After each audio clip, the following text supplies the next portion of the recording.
Good morning. Welcome to RSBN Live. I'm Robert McNeely.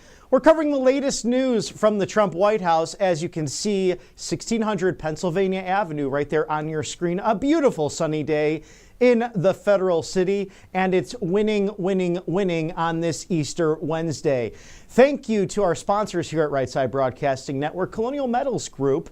Paul Stone, the extraordinary CEO, and his team want you to secure your financial future and prepare for retirement and those important things that matter really at the end of the day. So scan that QR code now to shield your savings. With China and their antics, whether it's war games with Taiwan or the tariff battle with the United States, smart to shield your savings today. freegoldguide.com/RSBN, truly your go-to and the best guide in the entire business. This is backed by patriots like Judge Jeanine Pirro, among many others, who talk about this on a regular basis. Gold has gone up 7,000% since 1971 when the Nixon administration went off of the gold standard. And in fact, it's gone up 840% since that pesky Y2K. If you remember in 2000, we were all storing water, getting ready for what we thought would be a computer shortage. But God knows in this day and age, with being dependent on the grid, you got to make sure you're financially secure, and gold and silver can get anyone through the most turbulent of times. The best organization, Colonial Metals Group. Thank you for sponsoring us here at Right Side Broadcasting Network Live and angelpaste.com. Experience the miracle today, this vitamin B infused miracle cream. I'm telling you, it will get rid of your dry skin instantly. It will be shiny and glowing and just fantastic. You will feel great. Also, non-GMO, no chemicals. This is a Christian-based company that hires veterans out of Spring, Texas, and around the country as well. They're just off of the Gulf of America, so they have many good options to naturally heal any ailments you might have, including keeping those pesky mosquitoes away now as it gets into the warmer spring and summer months. So that's an all-natural repellent. Good to have at that 4th of July barbecue and all the celebrations you plan with your friends and family forthcoming. Experience the miracle today. angelpaste.com. Thank you for sponsoring us at Right Side Broadcasting Network Live. And I'm telling you, there are so many wins happening on a daily basis. And I usually don't do this, but I had a Facebook battle with someone today claiming that Melania Trump is not the greatest first lady of all time, because you see her sitting reading those beautiful books with the children on Easter Monday on top of her work to get legislation and take down AI images of people who have been taken advantage of on the internet. I think she's doing an outstanding job, as is President Trump. Joining us live now, RSBN correspondent Christina Loren, the classy Christina Loren, mind you, with that beautiful background. So good to see you, Christina. We're getting close to 100 days of President Trump's second term. Just some of your thoughts on not only the successes, but what's around the horizon, especially legislatively, because sadly, it seems like some Republicans are somewhat slow to passing his agenda. You're absolutely correct on that. And, they have a lot to lose because the midterms are right around the corner, especially when it comes to the U.S. House of Representatives. So you would think that they would be on board with President Trump right now, but they are moving a little bit slower than we would like. I mean, you take a look back at the last 94 days and you think about 4 years of Democrats in power and what we had to go through when the Democrats were in control. You take a look at President Trump, who stepped in. He has shown us real leadership in action, and the world is watching. And President Donald J. Trump, he knows that the midterms are coming up as well, and the economy will be the issue for voters. And so anybody who's a little bit skittish right now about the future of the U.S. economy and where we're headed, you have to remember that is coming up. And President Trump is going to line up all of his ducks in a row before those midterms because he knows what's at stake. He is used to working in high pressure environments. And so this is kind of the way that he does things. But I think that the reason why some of those Republicans you were just talking about are a little reluctant to pass this legislation right away is because they're hearing from their constituents that they're worried about the economy. Well, things will turn around, and I think that we have that safeguard, and 2026 is not too far from now. People are going to start campaigning very soon, probably as of this summer. And so I know President Trump is watching that timeline. He's always looking down the road. But Bobby, when you take a look back at what he's done so far, I mean, he secured our southern border. He not only stopped these drug smugglers from pumping our country full of fentanyl, he issued legislation, he signed an executive order rather, that said, hey, you are now going to be deemed as terrorist organizations. And what that means is not only can you not pump this fentanyl into our country, you're going to have to own up to the financial structures that have been put into place. There's been money laundering. There has been a lot of assets that have been frozen because President Trump made that designation. Not only that, you look at what he's done, he's honored his campaign trail promise of governing with peace through strength. And we know that by Saturday, we will likely have a minerals deal signed and finalized with Ukraine. And that's huge because we need the lithium from Ukraine. We need the titanium, the rare earth minerals that they can provide us. And that's not only going to take us off of our dependency from China, it's going to help the world because the more secure America is, the more secure the world will be because of leaders like Donald Trump. On top of that, I think that the greatest gift that he's provided us within this short time frame so far is the gift of giving Christians a seat at the table once again. And what the world needs right now more than anything is God. And these kids, they're going around, they're so connected to their phones, but disconnected from reality and from having a true relationship with the living God. And I think that the only thing that's going to fill that void that so many of us have is a relationship with God. And President Trump has brought that back to the forefront. So no man is perfect. The Apostle Paul wasn't perfect. Peter wasn't perfect. David wasn't perfect. And neither is President Trump. We can't expect him to be. But what he's done for Christians, not just here in America, but around the world, it cannot be understated. Amen, amen, amen. And it seems as if Democrats are sometimes robbing Peter to pay Paul, as they say. But what do you think about their strategy? It seems as if they're going against what James Carville said back in 1992, or really since 1992, even now against DNC Vice Chair David Hogg. It's the economy, stupid. They seem to be throwing spaghetti at the wall, supporting this person who truly is an illegal alien, a foreign terrorist. Even President Bukele mentioned that Garcia cannot be smuggled back into the United States. So do you think it's solely fundraising purposes for these congressmen, including Senator Van Hollen, or what do they think they'll achieve at the end of the day going into the 2026 midterms? You know, Bobby, I think that they're playing the American people for fools. And I believe that they are wrapped up in this cloak of compassion that is completely false. And they pretend like they're fighting for justice, they're fighting for equality, they're fighting for rights for everybody. But really, we know what they're really fighting for, and that is to undermine President Trump at every single corner. Now, they don't have it together. I mean, if you talk about some of the leaders of the Democrat Party right now, being David Hogg, as you mentioned, and AOC, what an embarrassment for the Democrats. On top of that, the way that they go after Elon Musk is almost humorous because most of the people who drive Teslas voted blue. And so the Democrats on the highway are giving the side eye to other Democrats. They bought those cars in an effort to support the Green New Deal, of course, another AOC gem that never went anywhere but drained our bank accounts. They are the ones who are setting fire to Teslas. And you know what? When you set a fire to anything, when you talk about the combustion and the emissions that occur from a fire, I mean, what are you doing, Democrats? You really need to get it in line. And that's another benefit that Republicans have. It's actually, I think it's given President Trump more time to get his agenda in order. And you're right. I mean, do you see the hand of this man, MS-13 gang member? It says it right across his knuckles. You know, we can see that. American people, again, we're not stupid. Do you really want to fight and spend money and time on bringing this man back into our country? And even though the charges were dropped against him by his significant other, I believe she is his wife, she says that, you know, she said at one time when she filed a protective order against him that he was violent with her. A lot of times women will file these orders and then they'll listen to the man who talks them down to get those charges dropped. this still happened.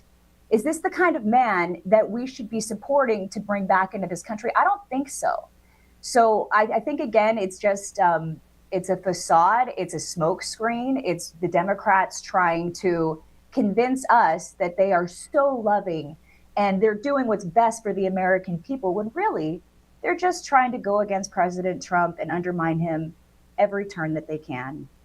Yeah, I think that it's amazing because what about Me Too? What happened to that roughly 10 years ago? Because that actually brought a lot of awareness, because no man should ever raise a hand to a woman, especially what this Garcia is accused of and actually proven to have done. So he doesn't have legal status in the United States.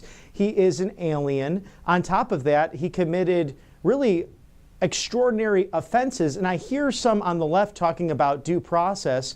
Well, what about due process for those that were charged with crimes relating to January 6th? They did not have their Sixth Amendment granted to them, and they're American citizens and United States residents, respectfully laying in prisons and really being mentally and emotionally abused in the process by being isolated. And they did not receive that due process, but crickets on the left when it comes to a situation like that. What are your thoughts there?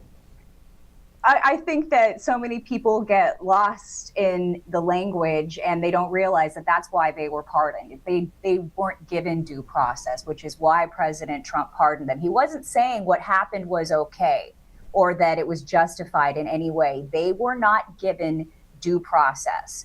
But the Democrats, they associate January 6th with President Trump, and anything that they can do to make him look bad, they will do. And with the Me Too movement, they took it way too far. And unfortunately, the result was white men in America feeling oppressed. And that went on for a long time. And, I'm raising a young white man. I'm raising a young boy. He's 5 years old right now. But if we were to continue to go down that trajectory, I was very concerned for his future. What was it going to look like for him one day? And so they have a tendency to take a small issue and blow it way out of proportion and then stretch it and milk it until they can get every last drop out of something until it goes too far. And then the American people recognize it's gone too far. And I think that's a game they continue to play. They keep losing because they keep playing the same game over and over again. And they're so unorganized right now. And I mean, you talk about AOC joining forces with Bernie Sanders. Bernie Sanders, love him or hate him, he's not an idiot. He's a smart man, and he's done his time. He knows the ropes, and I really believe that his heart is in the right place. I don't believe that about AOC. And I don't believe that she's incredibly intelligent. She does have a degree in economics, and so I tip my hat to her for that, because that's not easy. But I don't think that she is a Bernie Sanders. And if she's the best they've got right now, or Jasmine Crockett, who went to finishing school and then she wants to disparage somebody who's in a wheelchair, you can see that they're playing a very dirty game. It's an underhanded game, and they're taking President Trump. Anything that he says, they can take out of context. They're doing so. And you can't win if you're playing dirty. And that is because God's in control. And President Trump is a man who recognizes that, which is why I stand firmly behind him. Great to see all of his smiles and even joking on Easter Monday at the Easter egg roll about Joe Biden's Easter bunny. Really enjoyed that moment. Christina, walk us through with your expertise as a meteorologist with these storms that seemingly are happening more and more frequently, or at least more extreme weather. Sadly, we've lost countless lives, especially throughout the South, the Southeast over this season thus far. Is this abnormal or something that we can expect with perhaps this calendar year? Does it have to do with El Nino? I'm all ears about this because I am not an expert on atmospheric sciences. I once took a class on that and enjoyed it immensely, but would love your thoughts on what's going on with these systems. You are a Renaissance man, Bobby. We've had so many opportunities to have conversations about just about every topic. And so you know so much. You're very smart. But when it comes to the storms that are happening right now, this year so far has been an average tornado season. Now, just to give people a little bit of peace, there will be some strong storms rolling across the Mississippi River Valley for the next couple days. We're not expecting another tornado outbreak, at least for the next 4 to 8 days. That's about as far as I like to go out and forecast, feeling confident about what I'm saying. You can go out further than that, but you're taking a risk, because the closer you have to an actual storm approaching, the more data we have and the better that data is. So for the next 4 to 8 days, if you are living in Tornado Alley, if you're in Mississippi, Alabama, even north in states like Tennessee, we do look okay, which is good news. But, you know, the way that I see it is this: when you look at the smog cloud that used to linger over Los Angeles, that is because of combustion engines. It's because of industry. That doesn't exist anymore. But when that smog cloud was lingering over Los Angeles, the sun's rays weren't able to get in or come back out as being reflected off of the ground as easily as they would if that smog cloud didn't exist. Now, we have made a lot of big changes on our vehicles. In fact, the smog check is in place for that very reason in many states. California is one of them. We even do a smog check here in the state of Tennessee. You have to have your car tested. We've made a lot of big strides, but what happened is damage has occurred along the way. And I know that climate change is not a popular topic. A lot of people believe that it's not human induced. It's something that's cyclical, that happens naturally in the atmosphere. But I can tell you this: we are making a difference. We have pulled back. It's nothing even close to as severe as Democrats paint the picture to be. And we can actually negate a lot of the damage that we've done. So there's a lot of hope for the future. Storms have been stronger. I mean, I used to work in agricultural meteorology. So the storms that impact our farmers are incredibly important. They need the rain for their crops to grow. Or if you have a strong tornado rolls through, you could have your entire cornfield knocked out. All the stalks will be taken out. So weather is really important in agriculture. And if you take a look back at agriculture, how it has been impacted, obviously our farms are getting bigger, but weather is taking a stronger toll on our farms and ranches, even in this country alone. That's where we have the most precise data to look at. But the truth of the matter is this: whether or not it's occurring, the storms are getting a little bit stronger. It's nothing even close to what Al Gore told us, how the sea level is rising and all this land mass is going to be underwater. So I think that you really have to look at it for what it is and take it, as you will. Look at the science, look at the facts, as opposed to forming an opinion one way or the other. Climate change is happening or it's not happening, when you can look and see the difference. And I would say talk to a farmer as well. Farmers will explain things to you. But it's one of those things where it's so big, you can't really wrap your arms around it and predict what's to come in the next 5 to 10 years. I'm concerned about hurricane season because our oceans are so warm right now. You pointed out El Nino. We do have very warm ocean temperatures, especially in the Gulf of America. And so we could see some pretty strong storms develop as we move into the Atlantic hurricane season. But nonetheless, this is something that President Trump is well aware of. He knows that there are ways to keep our emissions down. I mean, he joined forces with Elon Musk. Elon Musk knows that, or he wouldn't have gotten behind Tesla. So what I would say is this: climate change is something that can be reversed. We can cut down our emissions. There are ways to clean up the air, to clean up the atmosphere, to lower our CO2 levels.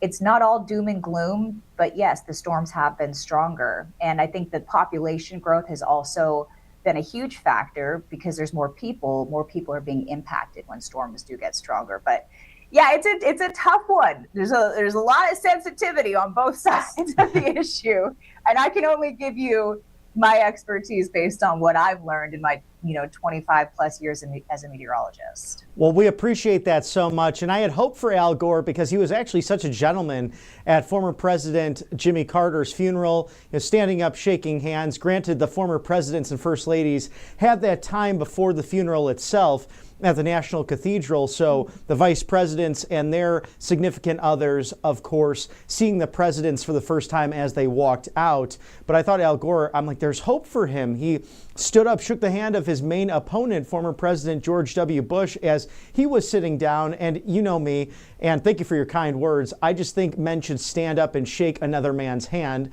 So again, I've been having a running commentary on what's exactly wrong with George W. Bush, but that's another topic for another day.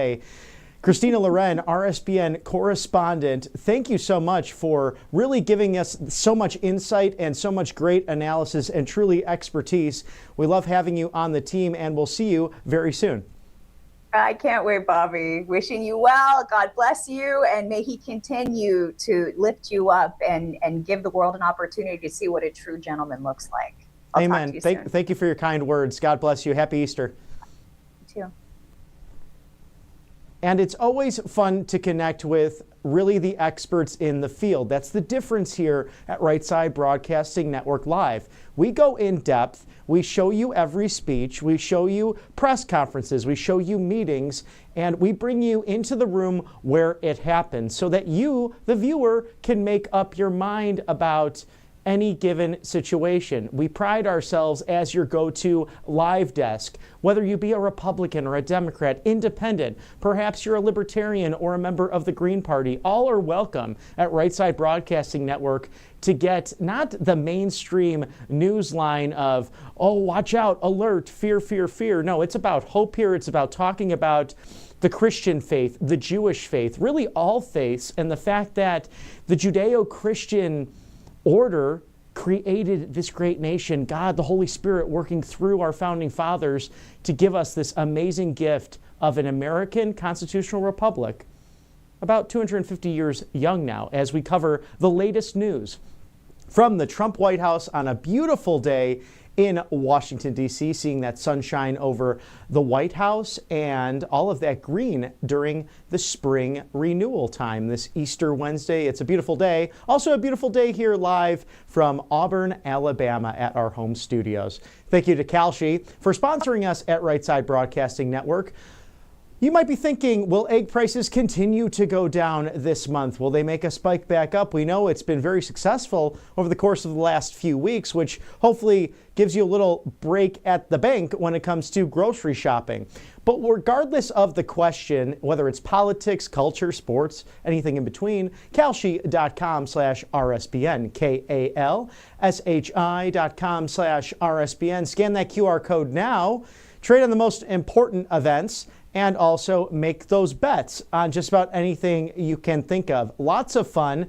Kalshi.com/RSBN. Thank you for sponsoring us here on Right Side Broadcasting Network Live. And from the one, the only purveyor of free speech and defender of election integrity, Mike Lindell is introducing the next generation of energy drinks. Save up to 30% on Rev 7. So if you don't like coffee, but you need that caffeine bump or that boost to get your day started, but you also don't want the chemicals and other energy drinks or say that crash that you get after lunchtime, this is your go-to beverage, Rev 7, the next generation of energy drinks. You can get it today by going to mypillow.com/RSBN. Save up to 30% on Rev 7. This is fantastic for those experiencing all of those things, whether it's not liking coffee, not wanting soft drinks, and again, having that crash from other energy drinks. This prevents that. mypillow.com/RSBN. It's truly a great beverage that will change the landscape of energy drinks. So support Mike Lindell, support RSBN by going to mypillow.com/RSBN. Thank you to MyPillow and Mike Lindell for sponsoring us here on the Right Side of History.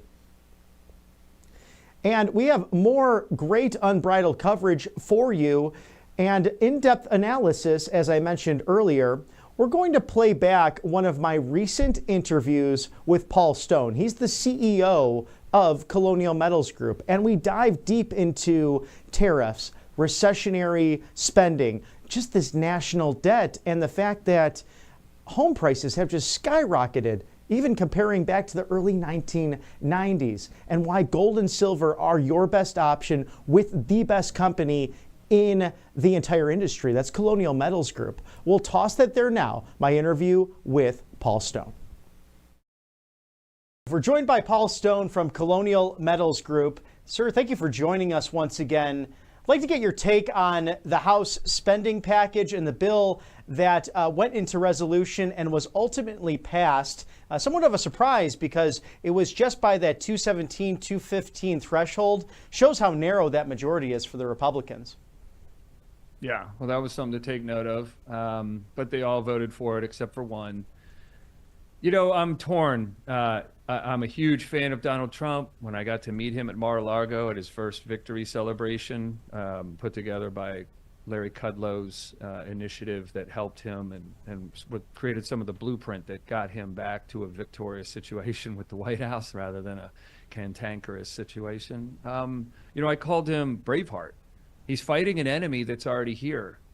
Sylvester Stallone had introduced him as the second coming of George Washington, but I told Mr. President Donald Trump that Washington was fighting a visiting army and navy. And this time around, Donald Trump is fighting an enemy that's already here. And so when I see that the debt ceiling needs to raise up by $4 trillion over the next 2 years, when I don't see, and I could be wrong, maybe this was adjusted, correct me please, no taxes on tips didn't make it into this one. I think it would be a larger conversation to get no taxes on Social Security, didn't make it into this one. But, whenever you're going to do tax cuts, all you're really saying is the government's going to go without money it got from you. And that's a great thing fundamentally, because we want a government that has to come to us and discuss big topics, right? They can't just print money. But if these days they're not getting money that they're used to getting, they're just going to print that money. And that's why the debt ceiling has to continue to raise up. So to me, and I'll end with this on response to your question, for someone who's just going to the ground with this, taking a farmer's approach, like just the plainest approach you could take to the economic numbers and the government and the economy and wages and inflation and the cost of commodities, just the simplest approach. If they are going to continue to print money, then they haven't cut any spending. They might be spending projectedly less than they had intended to before he came to town, but they're not cutting spending. And that breaks my heart, because that's the only thing that saves the dollar and saves and continues and stops the worsening for the American family and the American individual. And that's a good point, because the Congressional Budget Office did say with this bill, as they scored it, that it could add to the deficit. There is part of that reconciliation package did have the no tax on tips, at least a form of that. But this was something that, took kind of the last minute to get the whipped votes together in order for passage. So we'll see ultimately how President Trump addresses this when it gets to his desk. What do you think of his plans regarding the Trump Gold Card? So it's with Howard Lutnick at Commerce to re-envision the EB-5 visa, where these green cards and these worker cards would be basically sold at a price. They could be say that you have all these countries purchasing them with how they want to propose it. It could be up to $50 trillion for the United States, according to the administration. Then in turn, we have roughly a $36 trillion debt or so. How realistic do you think that could come about in the next few months or a couple of years from now? I think it's an interesting idea, and this is what you want. You want this kind of thinking in the White House. You want entrepreneurial, think outside the box. How does our economy flourish? What brings benefit down to the people? We want their paychecks to benefit. We don't just want the government to benefit. Reagan famously, I guess, was saying to Carter. Yeah, Carter. He said, the people, the government doesn't have an inflation people. The people do. A problem. Right? Like the government doesn't care if there's inflation. They don't care. They print money. It's the people that suffer when they do print money. And so anything that can bring revenue into the country that isn't, hurtful or harmful to the people that are already here is a great idea. My thought would be, when I first heard that, great, let's stitch on for every person that pays the 5 million or whatever it was, billion or million, that they have to bring 10 people with them, 10 great people. That they open the door for 10 folks that have to deal with a 7-year naturalization process. You understand why these people just come across the Rio Grande? They've heard that it'll take 7 years for them to actually get to live here or be a citizen here. Who can go through that process if they aren't loaded in the bank? They don't have big bank accounts. We want common, awesome people to continue to move here. It would help offset the core of our economic problem, which is 70 million people retired starting in 1997. So if you can just focus on that for a second, we never had a retirement cost of any note until 1997, 98. Then all of a sudden, for the first time in American financial history, we had a gigantic loss from the productivity side and a new cost we'd never had before, gigantic cost that worsens every year. And now the whole planet's dealing with this and no one talks about it. There's 917 million human beings on Earth of the 8 billion that are over 70. And to that point, that's really interesting to dive into because President Trump has said at the CPAC conference and recently in other speeches that he wants to protect Social Security as it stands. And that's a launch from the left. You'll hear a lot of that from Democrats on the offensive, that Republicans want to dive into those funds. Are these funds sustainable ultimately? And how do we reform that and make sure that people are getting the benefits they've paid into, but also making sure we don't go bankrupt? Because even Elon Musk mentioned that during the cabinet meeting, that this is a moral issue. If the United States goes bankrupt, it's too soon, too late. So I guess there might be a couple definitions for bankruptcy. One would be you're technically bankrupt. To me, the difference between Bernie Madoff and the federal government is that the federal government can print money. Imagine if Bernie could have printed money and paid those redemptions, those people wanting their money out of his fund. He would have never gotten discovered for what he was doing. But he couldn't print money, so he did get caught. So was he bankrupt? Did he go bankrupt? The government went bankrupt a long time ago. And if I could, I do have a Karl Rove approved whiteboard, and I've been talking about this all week. So when we look at real GDP, and I'll be quick, in 2021, the first year without Trump, GDP is $19.4 trillion. So if America Incorporated, and you counted all of its revenue, it did 19.4. In 2024, you can see there it did 23.4 trillion. So that's 4 trillion in GDP growth. Except you printed $8.8 trillion in those 4 years. So does that look like bankruptcy to you? Because that's not a profit. The economy shrank 4.4 trillion without the printed money. And then you look at the deficit for 2020, that 3 trillion folded into the 2021 numbers. 3 trillion, just in 2020 alone. That folds into, I'm on the wrong hand here, the 19.4 million. I need more practice with this. So when we talk about bankruptcy, it's already there. It happened a long time ago. It happened in 2008, essentially, because without American printed money, we have a negative GDP for the last 17 years.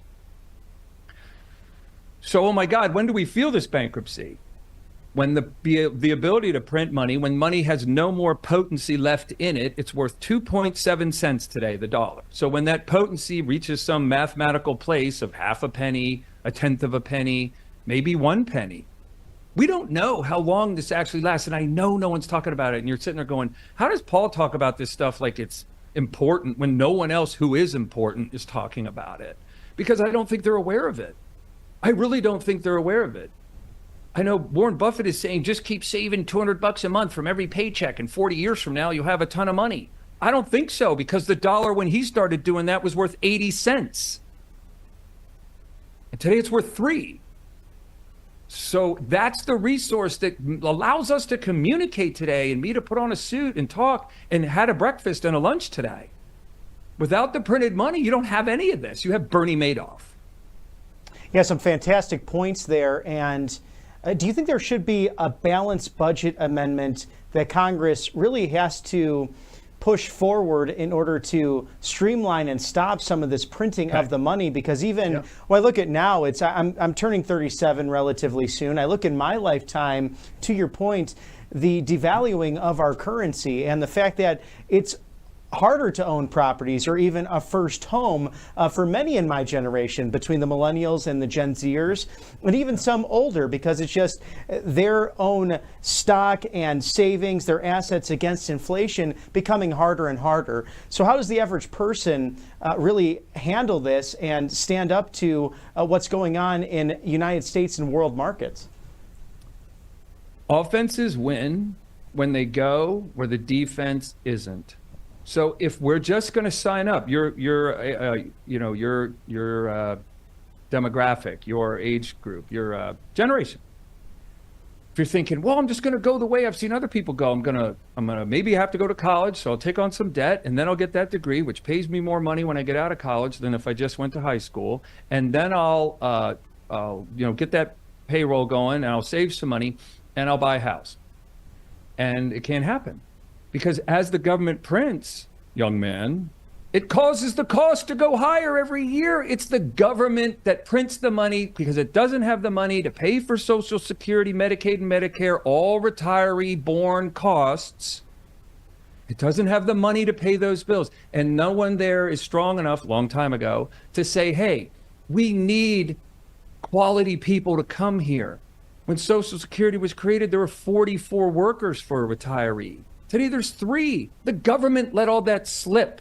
The government let all of that never get spoken about or worked on as a problem.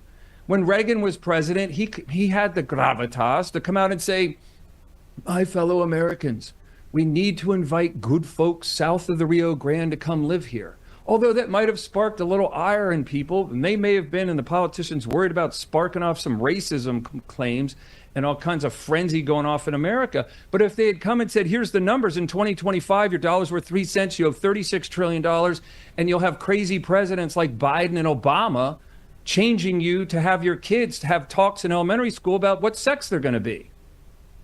I think everyone in America would have said, oh my God, yeah, let's talk about this. We are a country of immigrants. We need more workers. We need more people living here. We need to do it fashionably. So the government can't stop printing this money. So what if we didn't go into this gerbil wheel of financial misery and we moved to the country, maybe with our college degree or didn't go get one, and we bought a small, tiny, meager house somewhere that we could afford it, and we actually found that happiness lived there too. Because how can you have happiness if you don't have peace? And you don't have peace if all you have is 7 days a week of stress and things that you want that you can't get, but you are the quality person to have those things like homes and cars paid for and no credit card debt. If you're the quality person that could have all that and you can't, then that's misery. And we're not even in the top 20th happiest countries on the planet. Google the list. We're 23rd. Kuwait is happier than we are. Kuwait. So when you look at what the challenges are for you guys in those younger generations, it can only get worse, brother. It can only get worse because the government's design for approaching problems like these is to print money, which creates problems they can never solve. So long ago, when we were all dealing with life and the drought came, we dealt with it. We got through it. It ended. When the plague came, it sucked, and we lost lots of friends and family, but we got through it. It was temporary. The federal government isn't temporary, and that's why life can't change. So we have to change where we go. And this is the last shot. No one is going to bring probably more momentum, logic, reason, soundness than Elon Musk and Donald Trump and his administration against this slippage of erosion of American principles and fundamentals and just financial sanity. No one's going to bring a case harder against this momentum that they've been tracking on for over 30 years against us, the Americans that live here. It's evil. So last set of numbers and on this point, just to articulate. In 1971, average income in America was $9,000. And guess how much a home cost? 18 grand. Twice your average income. How easy was that? It took 2 years to save to buy a house. And guess what? Mom didn't have to go to work or stay at work if she became a mom. She could check out of the workforce and raise kids because dad's income was enough. Today, the average home price is 440 grand. And it's skewed because there's a lot of printed money in these employment payroll numbers. But average income, if you kind of account for some of that, is around $48,000 a year. So the house is almost 10x your income, and it takes on average 8 years to buy a home. And those numbers are skewed because there's a lot of, if you catch that college degree and end up in financial services, there's only a few industries left in this country, and those are usually very high-paying jobs, so it skews the numbers. But if we strip that out, you might think it takes 14 years to save for a down payment to buy a home. You come out of college at 20-something, you ain't buying a home until you're 36? Wow. That's American erosion. That's where the American dream has disappeared a long time ago. Now it's just a memory. Trump working his ass off to bring that back. But those are the numbers. And numbers don't care if you're yelling from a podium. Bad math only turns into good math with a ton of good math getting mixed in. Raising the debt ceiling $4 trillion over the next 2 years is not part of good math. It's Right. part of reality, but not good math.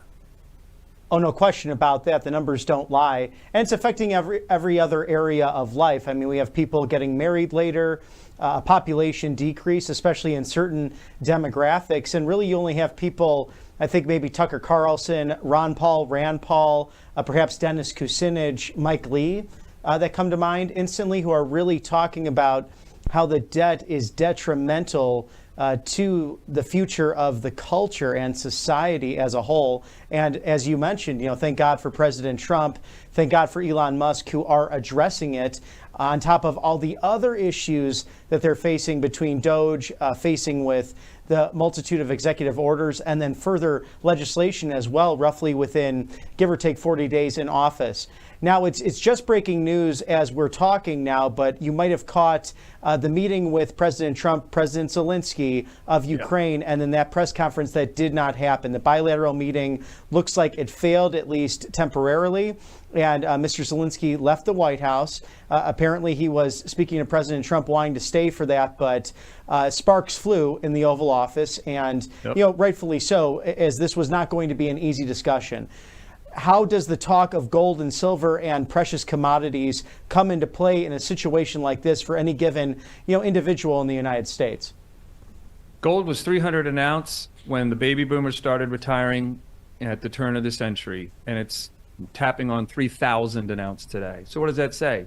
That's just a measurement of the erosion. It continues to worsen with worldwide instability as governments everywhere struggle, fail. They fail at working with their people and their businesses and their economies to produce enough revenue to cover the costs of the country, because the whole world owes $303 trillion to itself. And so when we look at more specifically to Zelensky's behavior, he should have, his first step ought to have been, we are so grateful that we don't have to have a Russian flag flying over our capital today, and it's because of Europe and the Americans. And we'd really like this war to end and the slaughter of our brave men and women to stop. And we'd like to rebuild our apartment buildings and our power plants and our roads and stuff, schools and hospitals. Instead, he's kind of just acting like he's got it going on. He doesn't really need it. I mean, I understand Putin's the stronger, person in the room than Zelensky, right? So you gotta, I can see that Trump, perhaps, I'm just suspecting, is paying a little more airtime to that and recognizing that has to be featured, and Zelensky has to be the beta, and Putin kept as the alpha. And he's not liking that, but that's not going to go well.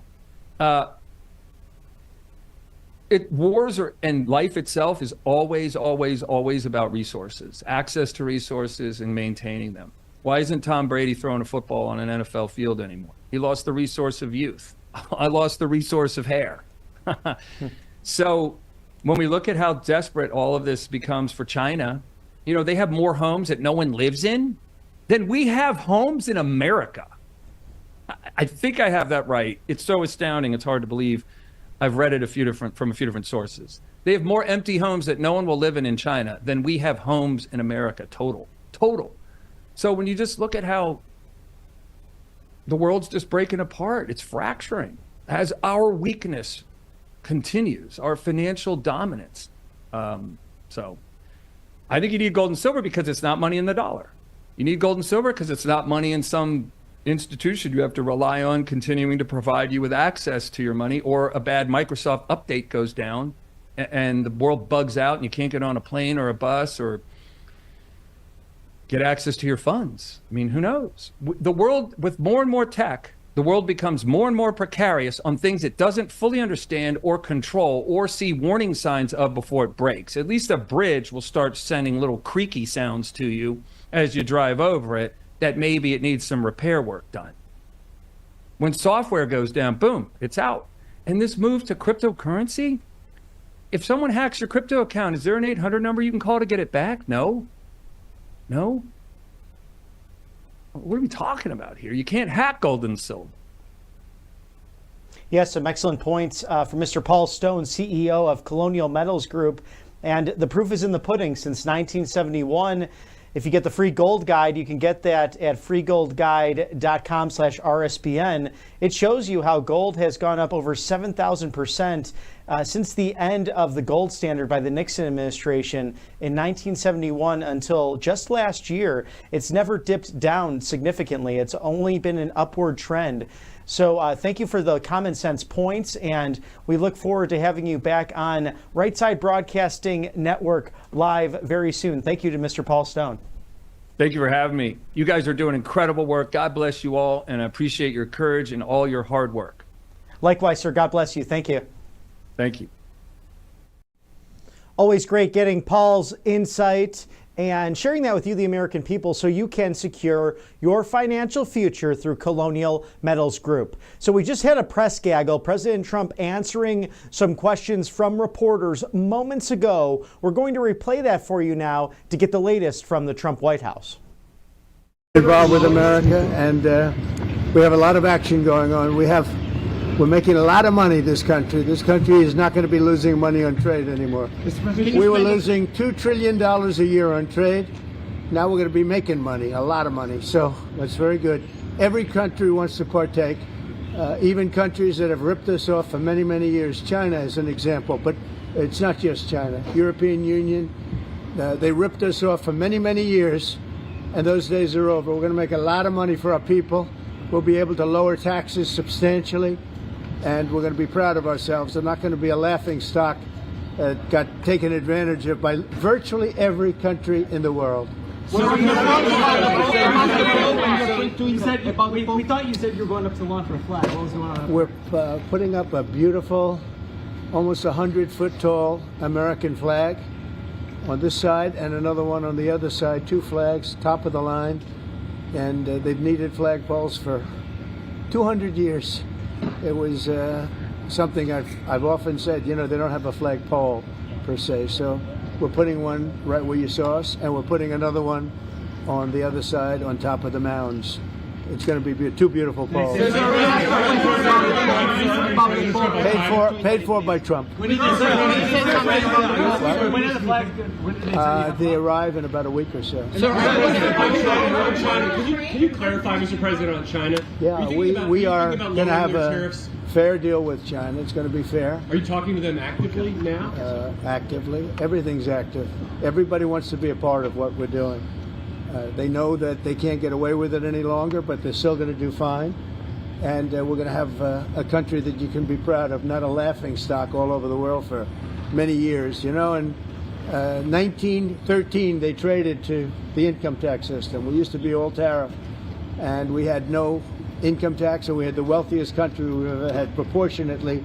From about 1870 to 1913, it was all tariffs, and we had more money than anybody. They had committees how to spend the money. They had so much money they didn't know how to spend. Then some brilliant person said, let's go income tax. Let's let the people pay. Now, we're going to be able to substantially lower taxes when this is finished. So, how does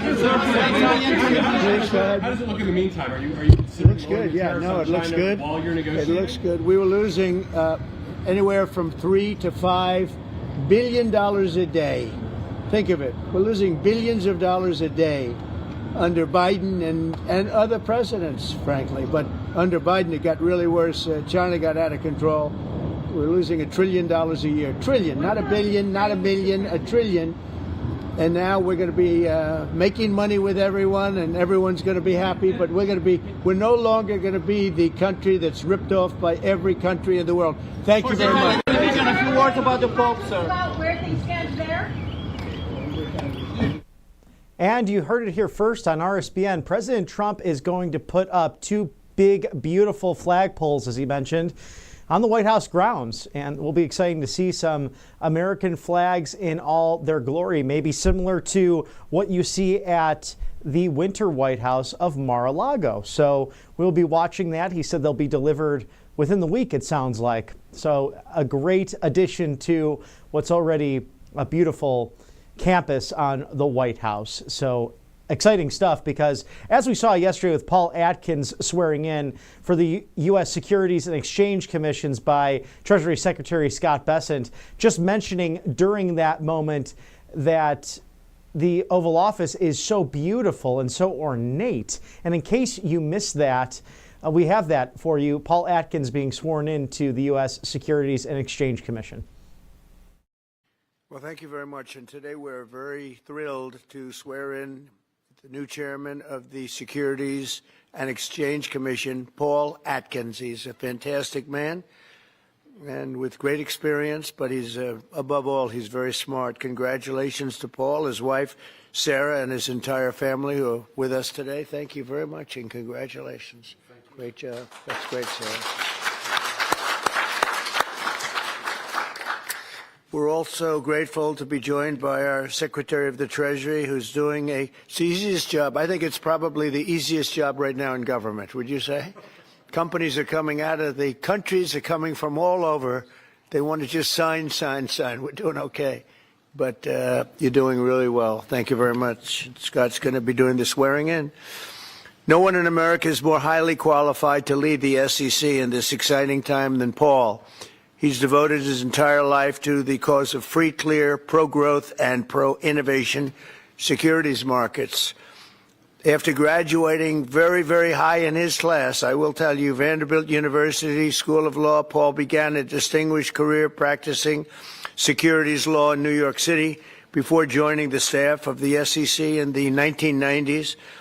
In 2002, Paul was appointed as the commissioner of the SEC, a commissioner, and rode that to fare thee well. He was so respected. He was a role which he promoted economic freedom and represented the agency at the U.S.-EU Transatlantic Economic Council, highly respected the World Economic Forum and the Transatlantic Business Dialogue. After completing his term in 2008, Paul began a successful consulting practice and continued to advocate for a common-sense approach to securities regulation. Extremely complicated stuff, and he put a lot of common sense and saneness into it without heavy-handed bureaucracy and the harming of investors and workers and consumers and, frankly, our country itself. Paul has also been a leader in the emerging crypto and blockchain industries and served as co-chair of the Digital Chambers Token Alliance. He's the perfect man to lead this agency at a time when crypto innovators are urgently in need of, and they want so badly, they want it to happen, regulatory certainty and clear rules of the road. In addition to helping build this new framework that will allow the United States to maintain its financial and technological dominance long into the future, Paul will end the weaponization of the SEC and stop the lawless enforcement practices that occurred during the Biden administration. They were vicious people. They were vicious and horrible for our country. Paul is passionate about protecting American liberty and American economic leadership, and we are truly grateful and honored that he has answered the call of public service, as he always has. He's a man that just, we were looking for the right person for this very important job, and just he was at the top of everyone's list. So, Paul, I want to congratulate you and your family. You have an incredible family, and you have an incredible father and husband. I can say that, I think, I'm pretty sure I'm right about that. If I'm not, please speak up now. So thank you very much, Sarah. Thank you very much. And I'll ask Scott to come up, do the swearing in. Thank you. Thank you, everybody.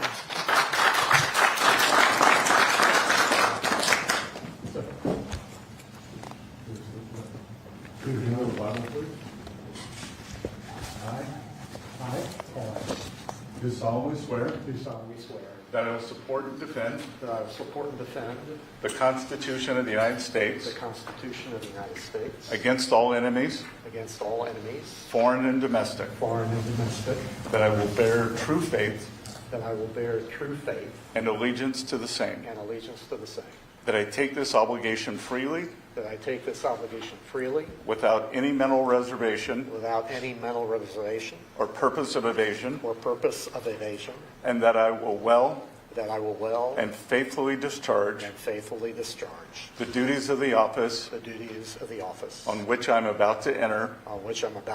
So help me God. So help me God. Congratulations. Thank you.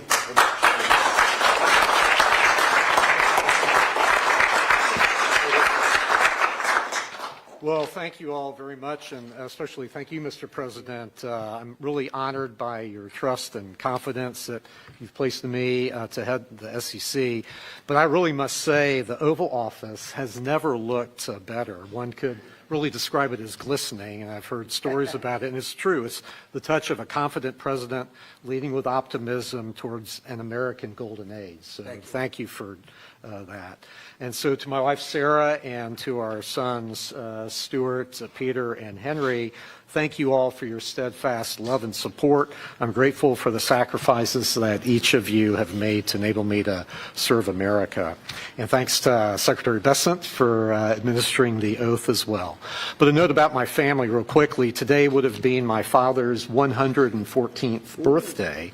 Colonel Atkins was a veteran of World War II and Korea. And yesterday would have been my late mother's birthday. So it seems altogether fitting to honor them and the example that they've set so that their son could stand here speaking to you all today. So to my friends, my family, my colleagues who've worked with me throughout my career and helped make my appointment by President Trump even possible, thank you for your work and dedication. There are many who quietly serve the nation in mostly unsung roles, and I continue to be the beneficiary of your professionalism and good judgment. So at the helm of the SEC, I can confidently say it is a new day. It's time for the SEC to end its waywardness and return to its core mission that Congress set for it: investor protection, fair, orderly, and efficient markets, and capital formation.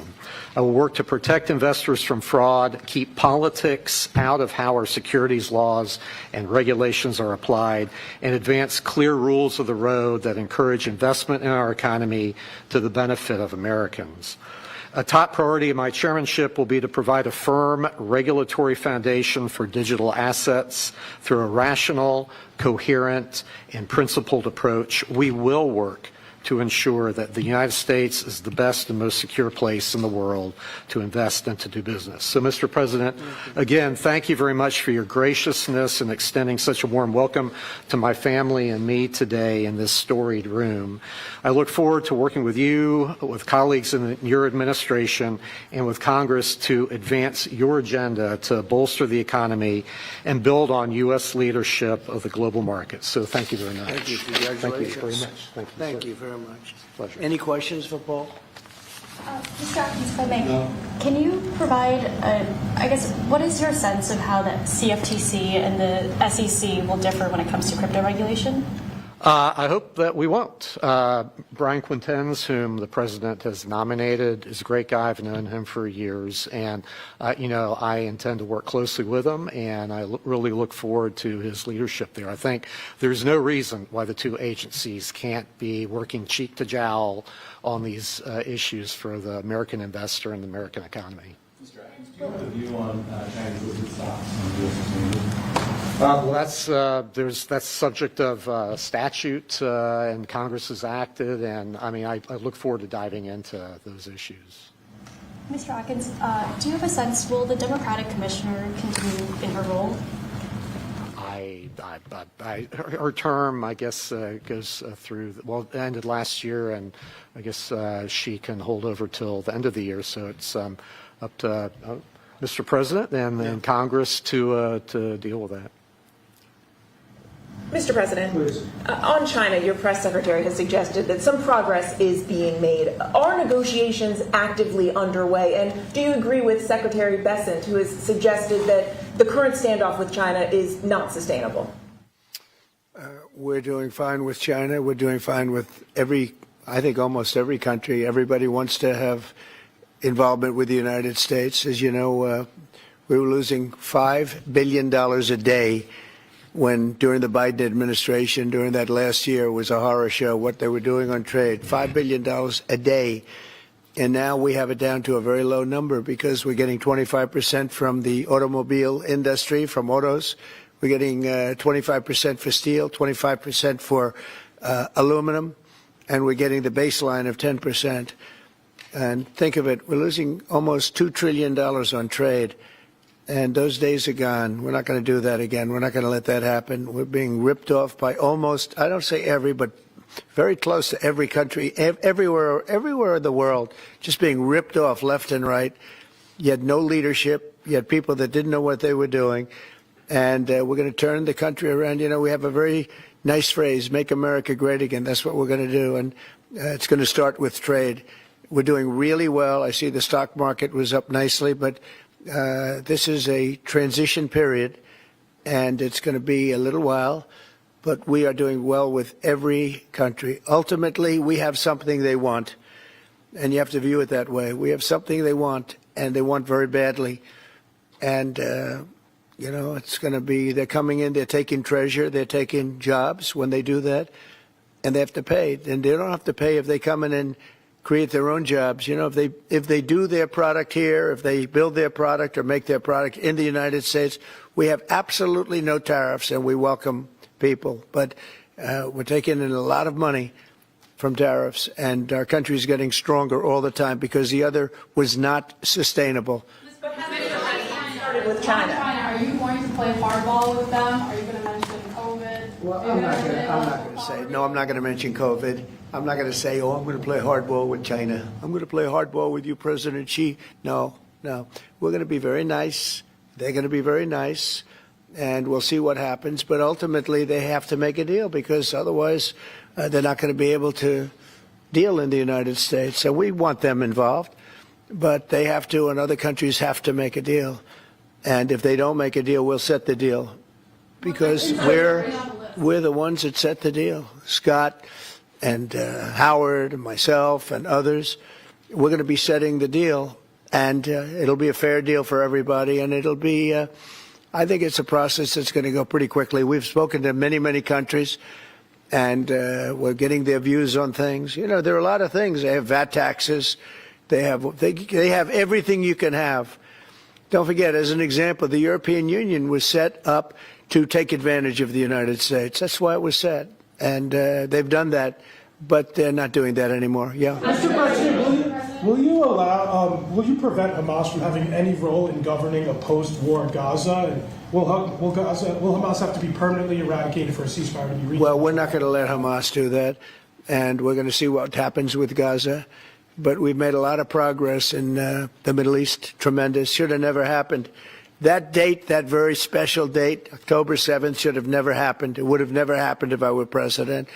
But we'll be stopping that whole situation. Yeah, please. Earlier today, Treasury Secretary Bessent suggested that with tariff rates as high as they are now, it's effectively an embargo of trade between the United States and China. Do you see it that way? That's true. 145% is very high, and it won't be that high. It's not going to be that high. It got up to there. We were talking about fentanyl, where, you know, various elements built it up to 145. No, it won't be anywhere near that high. And what level do you think it'll come down to if you have it? It'll come down substantially, but it won't be zero. It used to be zero. We were just destroyed. China was taking us for a ride, and just not going to have. It's not going to happen. We're going to be very good to China. Have a great relationship with President Xi. But they would make billions and billions and billions of dollars a year, and they would build their military out of the United States and what they made, so that won't happen. But they're going to do very well, and I think they're going to be happy, and I think we're going to live together very happily and ideally work together. So I think it's going to work out very well. But no, it's at 145%. There will not be anywhere near that number. On the work that your team is doing on the border, are you happy with the rate of deportations right now? Oh, it's amazing what they've done on the borders. Thank you for the question, because honestly, it's one of the great successes. We have virtually nobody coming in illegally. We do have people coming in legally because we want people to come in, but we have nobody coming in through the border virtually. We were having hundreds of thousands of people a month come in under Biden. And they came in from prisons, they came in from mental institutions, they came in from gangs in Venezuela and other countries all over the world, not just South America. They were emptying their prisons into the United States. Venezuela emptied its prisons out, but many countries emptied their prisons into the Congo, as an example, in Africa, emptied their prisons into the United States. And we're getting them out, and I hope we get cooperation from the courts because, you know, we have thousands of people that are ready to go out, and you can't have a trial for all of these people. It wasn't meant, the system wasn't meant, and we don't think there's anything that says that, look, we are getting some very bad people, killers, murderers, drug dealers, really bad people, the mentally ill, the mentally insane. They emptied out insane asylums into our country. We're getting them out, and a judge can't say, no, you have to have a trial. The trial's going to take 2 years, and no, we're going to have a very dangerous country if we're not allowed to do what we're entitled to do. And I won an election based on the fact that we get them out, and we've done an amazing job. Look, we've stopped. Everybody admits, even the radical left, we have got the strongest border we've ever had, even stronger than what I had it for 4 years. We had a great border. We solved the problem, but it's a tad stronger, which is, I don't know if that's disappointing or not to me. I beat my own record, but I appreciate the question. Thank you, Daniel.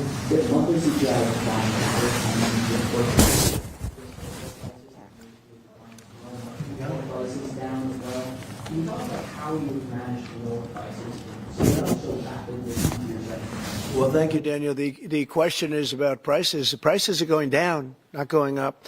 One of the big things is energy is going down. I see that we had a couple of states where gasoline was at $1.98 a gallon.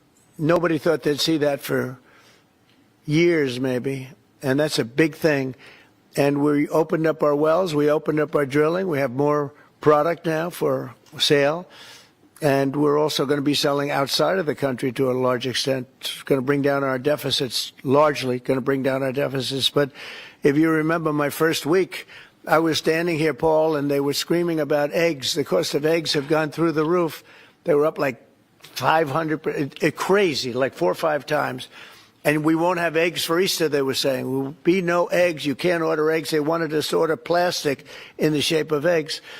Well, yesterday we had 48,000 people at the Easter hunt.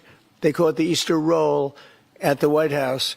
And we had all eggs. And as you know, the cost of eggs has come down like 93, 94% since we took office. And they're pretty much normally priced now. Great job. Our Secretary of Agriculture, Brooke Rollins, did a very good job. But groceries have come down. It's all coming down. The only thing that hasn't come down, but it hasn't gone up much, are interest rates, and we think the Fed should lower the rate. We think that it's a perfect time to lower the rate, and would like to see our chairman be early or on time as opposed to late. Late's not good. Mr. President, you've said... I don't want to talk about that because I have no intention of firing him. Mr. President, there are reports that you're considering doing something for moms across the country, giving them some kind of bonus whenever they have a child. Are you considering that? Or Sounds like a good idea to me. Yeah, please. Yes, so you have no intention of firing Jerome Powell because your economic advisor Kevin Hassett a few days ago said that you and people in the White House were studying this idea of possibly before his term ends. No. Do you have any plans on doing that? None whatsoever. Never did. The press runs away with things. No, I have no intention of firing him. I would like to see him be a little more active in terms of his idea to lower interest rates. This is a perfect time to lower interest rates. If he doesn't, is it the end? No, it's not. But it would be good timing. It could have taken place earlier. But no, I have no intention to fire him. I don't want to comment on that. That doesn't matter. Mr. President, you said... When can we expect the Epstein documents to be released? The rest of them? Which documents? The Epstein files? I don't know. I'll speak to the Attorney General about that. I really don't know. I know that we've done the RFK. The Kennedy, Martin Luther King is out there very shortly, so we'll find out. But we've really announced we're doing them in full transparency. You know, when we did JFK, people were saying, "Oh, maybe it wasn't all; it was all," and people actually went up to the office and they looked at some things that were, you know, not really easily available, and they were amazed that we gave it all. And I don't know if it solved any problems for people. People still have questions one way or the other, but that I'm not. But 100% of all of these documents are being delivered. Yeah, please. Mr. President, you said you're ultimately going to make a deal with China, but where do things stand right now? Have you talked to him? My relationship with President Xi is great. It's been great for a long time. We've had a very good relationship, and I think we'll make a deal with China. Mr. President, in your meeting with... If we don't make a deal, we'll set it. We'll just set the number, and, I think they'll want to be a part of the United States. We're doing great. This is the golden age, as Paul said. We're talking about the golden age. There will never be a time like this, in my opinion. And China wants to be a part of that, too. Mr. President, in your meeting with me... Investigation, sir, on the Butler investigation, are you getting intelligence briefings, and do you think I have. I'll keep that to myself. Very personal. Are you concerned about the impact of tariffs on West Coast ports, which have seen a sharp drawdown in Chinese imports? No, I think that everyone's going to do well in this country because of tariffs. Many years, and for a whole year, they haven't had anywhere near that. Mostly, they'd be well under $1 trillion of investment, and we've got $7 trillion. We really started 5 weeks ago. And in just a few weeks, literally, we have $7 trillion, which is a record for a year. There's never been a year with that much. And that's coming in, I think, for two reasons. It's coming because of an election that people liked, and it's coming in because of tariffs. And if you look at Apple's going to start building here. Right now, they're in China mostly. $500 billion. We have all of the computer chip companies are coming in at levels that nobody's ever seen before, as you know. Jensen came in for $500 billion. You saw that. A great guy, highly respected. Mr. Wei coming in for $250 billion. Nobody's ever seen anything. And the auto companies are coming in. I can name 8 right now already, auto plants that are either starting or about ready to start construction. There's never been, and the United Auto Workers and the non-union workers in the automobile industry, they love Trump, and I love them. Thank you all very much. Thank you. Congratulations, Paul.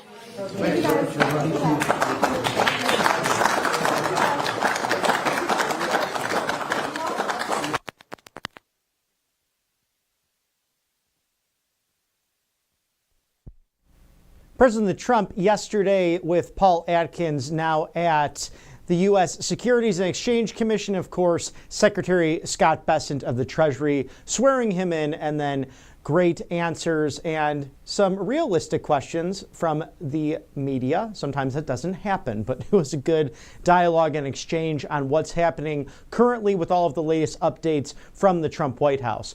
Thank you to our sponsors here at Right Side Broadcasting Network Live. Colonial Metals Group, Paul Stone, the CEO, wants his team to ensure that you are protecting your financial retirement. So shield those savings today by scanning the QR code or going to freegoldguide.com/RSBN. You simply cannot gamble with the games being played by the Chinese Communist Party, whether it is their war games with Taiwan, tariffs towards the United States.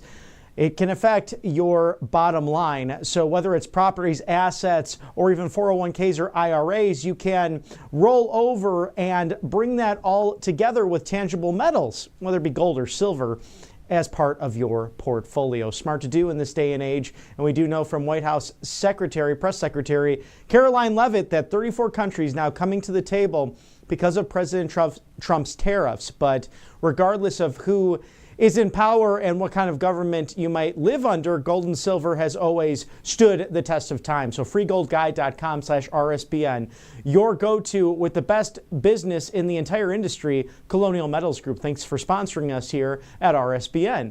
Angelpaste.com, experience the miracle today with the vitamin B infused miracle cream. This will get rid of your dry skin, make you feel glowing and healthy because they're non-GMO, non-chemicals. It's a beautiful natural product infused again with vitamin B compounds. So experience that miracle today at angelpaste.com. You can also see their other options that they have, including a natural mosquito repellent, also an orange option that is an immunity booster filled with vitamin C's, and also a facial spray for guys and gals, so you can go out there and paint the town red. Christian owned, they hire veterans, and they're based in the Lone Star State of Spring, Texas. So Experience that miracle today, angelpace.com. Thank you for sponsoring us here at Right Side Broadcasting Network Live. And in case you missed breaking news within the last several minutes, President Trump is going to put two big, beautiful flagpoles with his own money at the White House on the grounds. So we'll toss to that announcement just moments ago. Be careful, fellas. Mr. President, They all want to be involved with America, and we have a lot of action going on. We're making a lot of money, this country. This country is not going to be losing money on trade anymore. We were losing $2 trillion a year on trade. Now we're going to be making money, a lot of money. So that's very good. Every country wants to partake, even countries that have ripped us off for many, many years. China is an example, but it's not just China. European Union, they ripped us off for many, many years, and those days are over. We're going to make a lot of money for our people. We'll be able to lower taxes substantially, and we're going to be proud of ourselves. They're not going to be a laughing stock that got taken advantage of by virtually every country in the world. We thought you said you were going up to launch for a flag. What was going on? We're putting up a beautiful, almost 100-foot tall American flag on this side and another one on the other side, two flags, top of the line. And they've needed flagpoles for 200 years. It was something I've often said, you know, they don't have a flagpole per se. So we're putting one right where you saw us, and we're putting another one on the other side on top of the mounds. It's going to be two beautiful poles. Paid for by Trump. When are the flags? They arrive in about a week or so. They traded to the income tax system. We used to be all tariff, and we had no income tax, and we had the wealthiest country we've ever had proportionately. From about 1870 to 1913, it was all tariffs, and we had more money than anybody. They had committees how to spend the money. They had so much money they didn't know how to spend. Then some brilliant person said, let's go income tax. Let's let the people pay. Now, we're going to be able to substantially lower taxes when this is finished. So, how does it look in the meantime? Are you considering looks good, yeah. No, it looks good. While you're negotiating? It looks good. We were losing anywhere from $3 to $5 billion a day. Think of it. We're losing billions of dollars a day under Biden and other presidents, frankly. But under Biden, it got really worse. China got out of control. We're losing $1 trillion a year. Trillion, not a billion, not a million, $1 trillion. And now we're going to be making money with everyone, and everyone's going to be happy. But we're no longer going to be the country that's ripped off by every country in the world. Thank you very much. A few words about the Pope, sir. About where things stand there?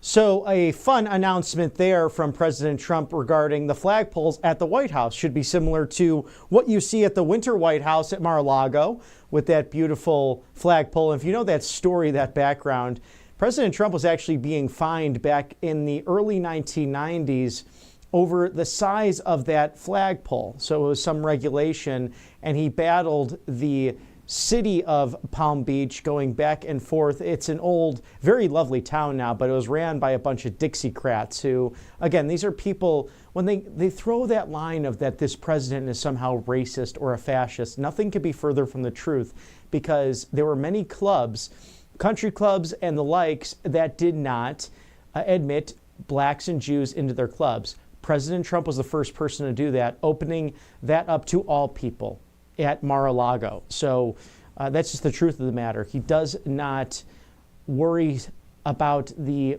color of your skin, your religious background, but the content of your character. But that's than it was prior to the regulations and to the fines. So I find that hysterical. He's always so creative, and he's someone who truly loves this country. And I'm sure the flagpoles will look lovely at the White House. He knows how to do that interior and exterior design as a real estate mogul and a hospitality master. So excited to see those additions on the White House campus. Thank you to our sponsors at Right Side Broadcasting Network Live, Kalshi.com. Will egg prices go up this month? Bet and trade on all of the crucial questions affecting you and the American people. Trade live now by scanning that QR code. Kalshi.com/RSBN. That is KALSHI.com/RSBN. Trade on the most important events today, whether it's politics, culture, sports. It's all there for you to make a wise bet and good moves and trades on the most crucial questions affecting this great nation of ours. Kalshi.com/RSBN. Thank you for your sponsorship. We had the opportunity just yesterday to speak to Dan Holt, and he is the president of the Consumer Energy Alliance. So you might be wondering, where's AI taking us? How does that affect our grid? And President Trump mentioning that we must become energy independent once again, as we were during the first administration. So we'll toss that there now to that interview from yesterday, because important to know how energy makes a huge difference, especially in the AI battle. We're with David Holt. He's the president of the Consumer Energy Alliance. Talk to us about how the Trump administration is paving the way, as they did during their first term, for getting rid of energy dependence upon other countries and really bringing back energy reliance solely on the United States and our grid. You know, first and foremost, I think this administration did it was really good to recognize that energy is kind of the lifeblood of the economy. And one of the things I think we all were frustrated by over the last 3 or 4 years is high inflation. And if you think about how much we're paying for eggs and milk and bread and lumber and clothing and all the rest, anything that's delivered by diesel truck, if diesel prices are higher, the price of everything is higher. So on day one, this administration declared an energy emergency that allows them to kind of accelerate permitting and fast track some things to get kind of our energy system back on track, lower energy prices, improve energy reliability, because the first thing that they really wanted to do is improve affordability, make energy more affordable, because then everything else becomes more affordable. How does this become more of a challenge with the global AI race? I look back to the 1960s. It was the United States versus the USSR, getting people up to not only space, but to the moon. Of course, that was a drive with these weapons of mass destruction. When you look at mutually assured destruction, it was a race against the clock in order to save humanity. Right now, it's saving humanity in a major different way when it comes to the goodness and really the woes of AI. How can the United States lead on this, and how vital is it when it comes to our energy independence? Great question. You know, the next big revolution that's about to occur, if it's not already occurring, is the AI revolution. And that's a global race. It's really the United States versus the Chinese. And the AI, artificial intelligence, uses a lot of energy. And we're going to increase our energy mix by 2 or 3 times the next 15 years just to meet the energy demand from AI. So all these big data centers we're seeing that are being built all over the country, they are very energy intensive. It takes a lot of power to cool these big servers, to power these big servers. And the United States really needs to win this AI race. And in order to do that, I think part of this energy emergency declaration is really recognizing that we need to bring more power to bear, bring more power online, more natural gas, more wind, more solar. Nuclear needs to be part of that energy mix going forward to ensure that we have the power, one, that we all need on a daily basis to heat our homes in the winter or cool our homes in the summer, to meet basic business needs, but also to power to meet these new AI challenges that we all see. And so transmission lines, pipelines, ensuring we have the right energy mix, because you have to have what's called base load or dispatchable power. And that's augmenting wind and solar with natural gas or with nuclear, because natural gas or nuclear are always available. You can peak them up on really hot days and cold nights. And something that wind and solar, while we need it, you can't really elevate or increase the wind and solar if the wind's not blowing and the sun's not shining. And I think we saw that problem in Texas with the grid just a couple of years ago when they had the unseasonably cold temperatures, albeit it was the winter, but Texas not used to that. It literally froze some of those windmills and some of those green energy tools, which can be very beneficial. And we're looking, as you are, at and above all, strategy moving into this, being that it is celebrating Earth Day and Earth Week here in the United States. Talk to us more about the Consumer Energy Alliance, what your organization does, and how it's ensuring bringing true energy independence and that fortitude needed to make sure that we'll be here in the next 50 years, because we know that the global demand for energy has caused many battles, many wars, whether cold or hot, throughout these many negotiations, even including tariffs. You're exactly right. And, Consumer Energy Alliance is really built on the back of consumers, of families, small businesses, manufacturers, farmers, retirees, organized labor, transportation, distribution companies. Everyone that relies, which is all of us, relies on energy, wants and supports sensible energy policy that ensures we have affordable energy, reliable energy, and clean energy. Because the market has dictated, and the market wants clean energy, and the United States is already leading the world in making our energy cleaner and more efficient. So the Consumer Energy Alliance is really a consumer advocate that brings all parts of the U.S. economy together to ensure that our elected leaders at the local level, at state level, and in Washington, D.C. hear us loud and clearly that we want affordable and reliable energy that's always cleaner, and we've got to be able to utilize that abundant energy that we have here in the United States to lower our energy costs, to make sure that energy is reliable, because we don't want brownouts or blackouts, especially those that are caused by policy decisions that limit our energy choices. So it's truly an all of the above approach. No draconian mandates, restrictions, no restrictive policies that limit our energy choice. Let's utilize all our energy that we have because the United States has a lot of it, and that benefits consumers everywhere. Now we have friend and foe, whether it be India or the Chinese Communist Party, who are really polluters and violators on an extreme level, who are trying to advance their own markets or their own countries. But you see situations like plastics going into the Pacific Ocean or overfishing, all things that can end up affecting the American consumer. In the next several years, do you see more of a threat globally when it comes to energy, or more of those draconian policies coming from Washington specifically? Well, and we've got to limit that. And frankly, it should not matter if you're a Democrat, a Republican, or independent.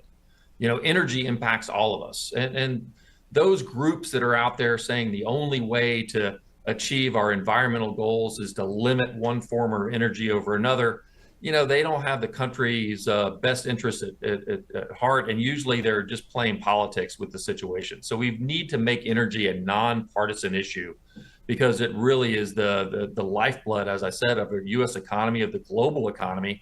And as you've mentioned, other countries are not playing fair in the way the United States is attempting to play fair. We are innovative. We have advanced technology. We can show that we can both be clean in our energy solutions and provide affordable and reliable energy at the same time. And the United States is leading the world in emission reductions of all forms of emission already. The key is to make sure that our economy is robust, to make sure that we are competitive and able to meet these global challenges. And right now, as we've talked about, the AI challenge is front and center, and it's incumbent upon the United States to win the AI race and have AI really developed here at home. What's on the horizon for your organization, and where can we find the great work you're doing so the viewers at home can follow everything that's going on within and without of the Consumer Energy Alliance, especially in regards to your work within the Beltway and in state capitals and all of your advocacy throughout the United States? So consumerenergyalliance.org, and you can find all our social media platforms right there at the top of the email page. That email page, that's the easy way to find us.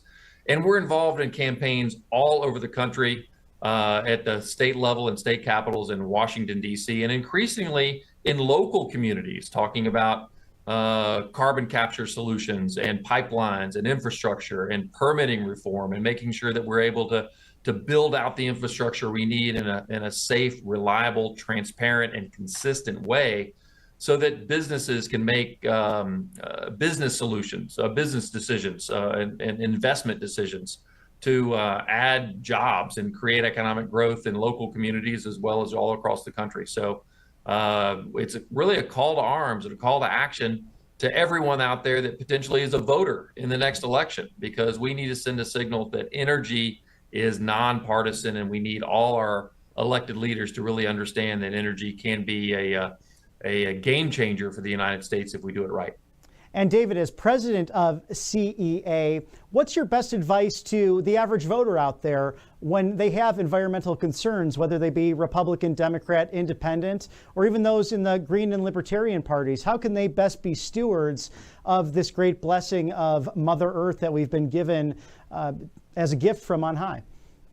You know, false choices are just that. They are false. So there's no reason to limit any energy solution, including nuclear, including natural gas.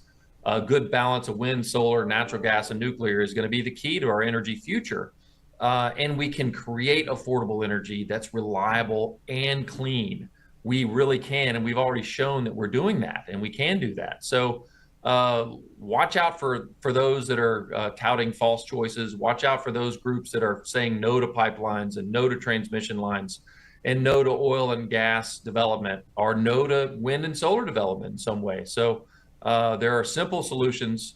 We can achieve our energy goals, our environmental goals at the same time. And it's really up to us as voters to send that signal to Washington or the state capitals that we're paying attention to this. We know that energy is a pocketbook issue. It really is. It's a pocketbook issue for all of us. And we've seen that in the inflationary pressure we've all lived with over the last several years. So a good future for all of us, a good economic future for all of us that creates jobs for our kids and our grandkids. It really starts with a good, sensible energy policy. David Holt, president of the Consumer Energy Alliance. Thank you, sir, for joining us at Right Side Broadcasting Network. Look forward to having you on again. Appreciate it. Our many thanks to CEA and David Holt, their great president, for joining us yesterday to give you, the American people, more knowledge on everything with AI and the energy industry. As we cover the latest news from the Trump White House, thank you to our sponsors at Right Side Broadcasting Network Live. Colonial Metals Group, Paul Stone and his team would like you to shield your savings today, so do not delay. Scan that QR code and heed Warren Buffett's warning, among others, about putting your money in the stock market and into tangible metals like gold and silver. freegoldguy.com/RSBN. freegoldguy.com/RSBN will teach you everything you need to know with no obligation. Thank you to Paul Stone and Colonial Metals Group for sponsoring us at Right Side Broadcasting Network Live. Also, Rev 7, the next generation of energy drinks from none other than the one, the only, Mr. Mike Lindell of mypillow.com/RSBN. Save up to 30% off. Introducing this great drink. If you don't like coffee or soft drinks or really need a caffeine supplement that's all natural and good for you, and you don't like the crash of normal energy drinks on the market, Rev 7 is your choice.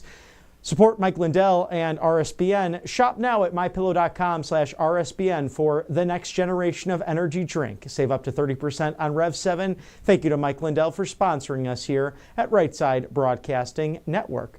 We also have playback from Caroline Leavitt's press briefing just yesterday in case you missed it.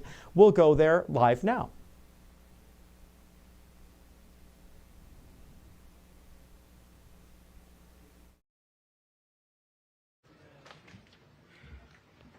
Good afternoon, everybody. Good to see you all. The thoughts and prayers of the entire White House remain with all of the Catholics around the world who are mourning the death of Pope Francis.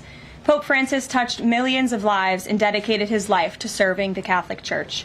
As a mark of respect for his memory, President Trump ordered flags be flown at half-staff, and he will be traveling to attend his funeral in Rome.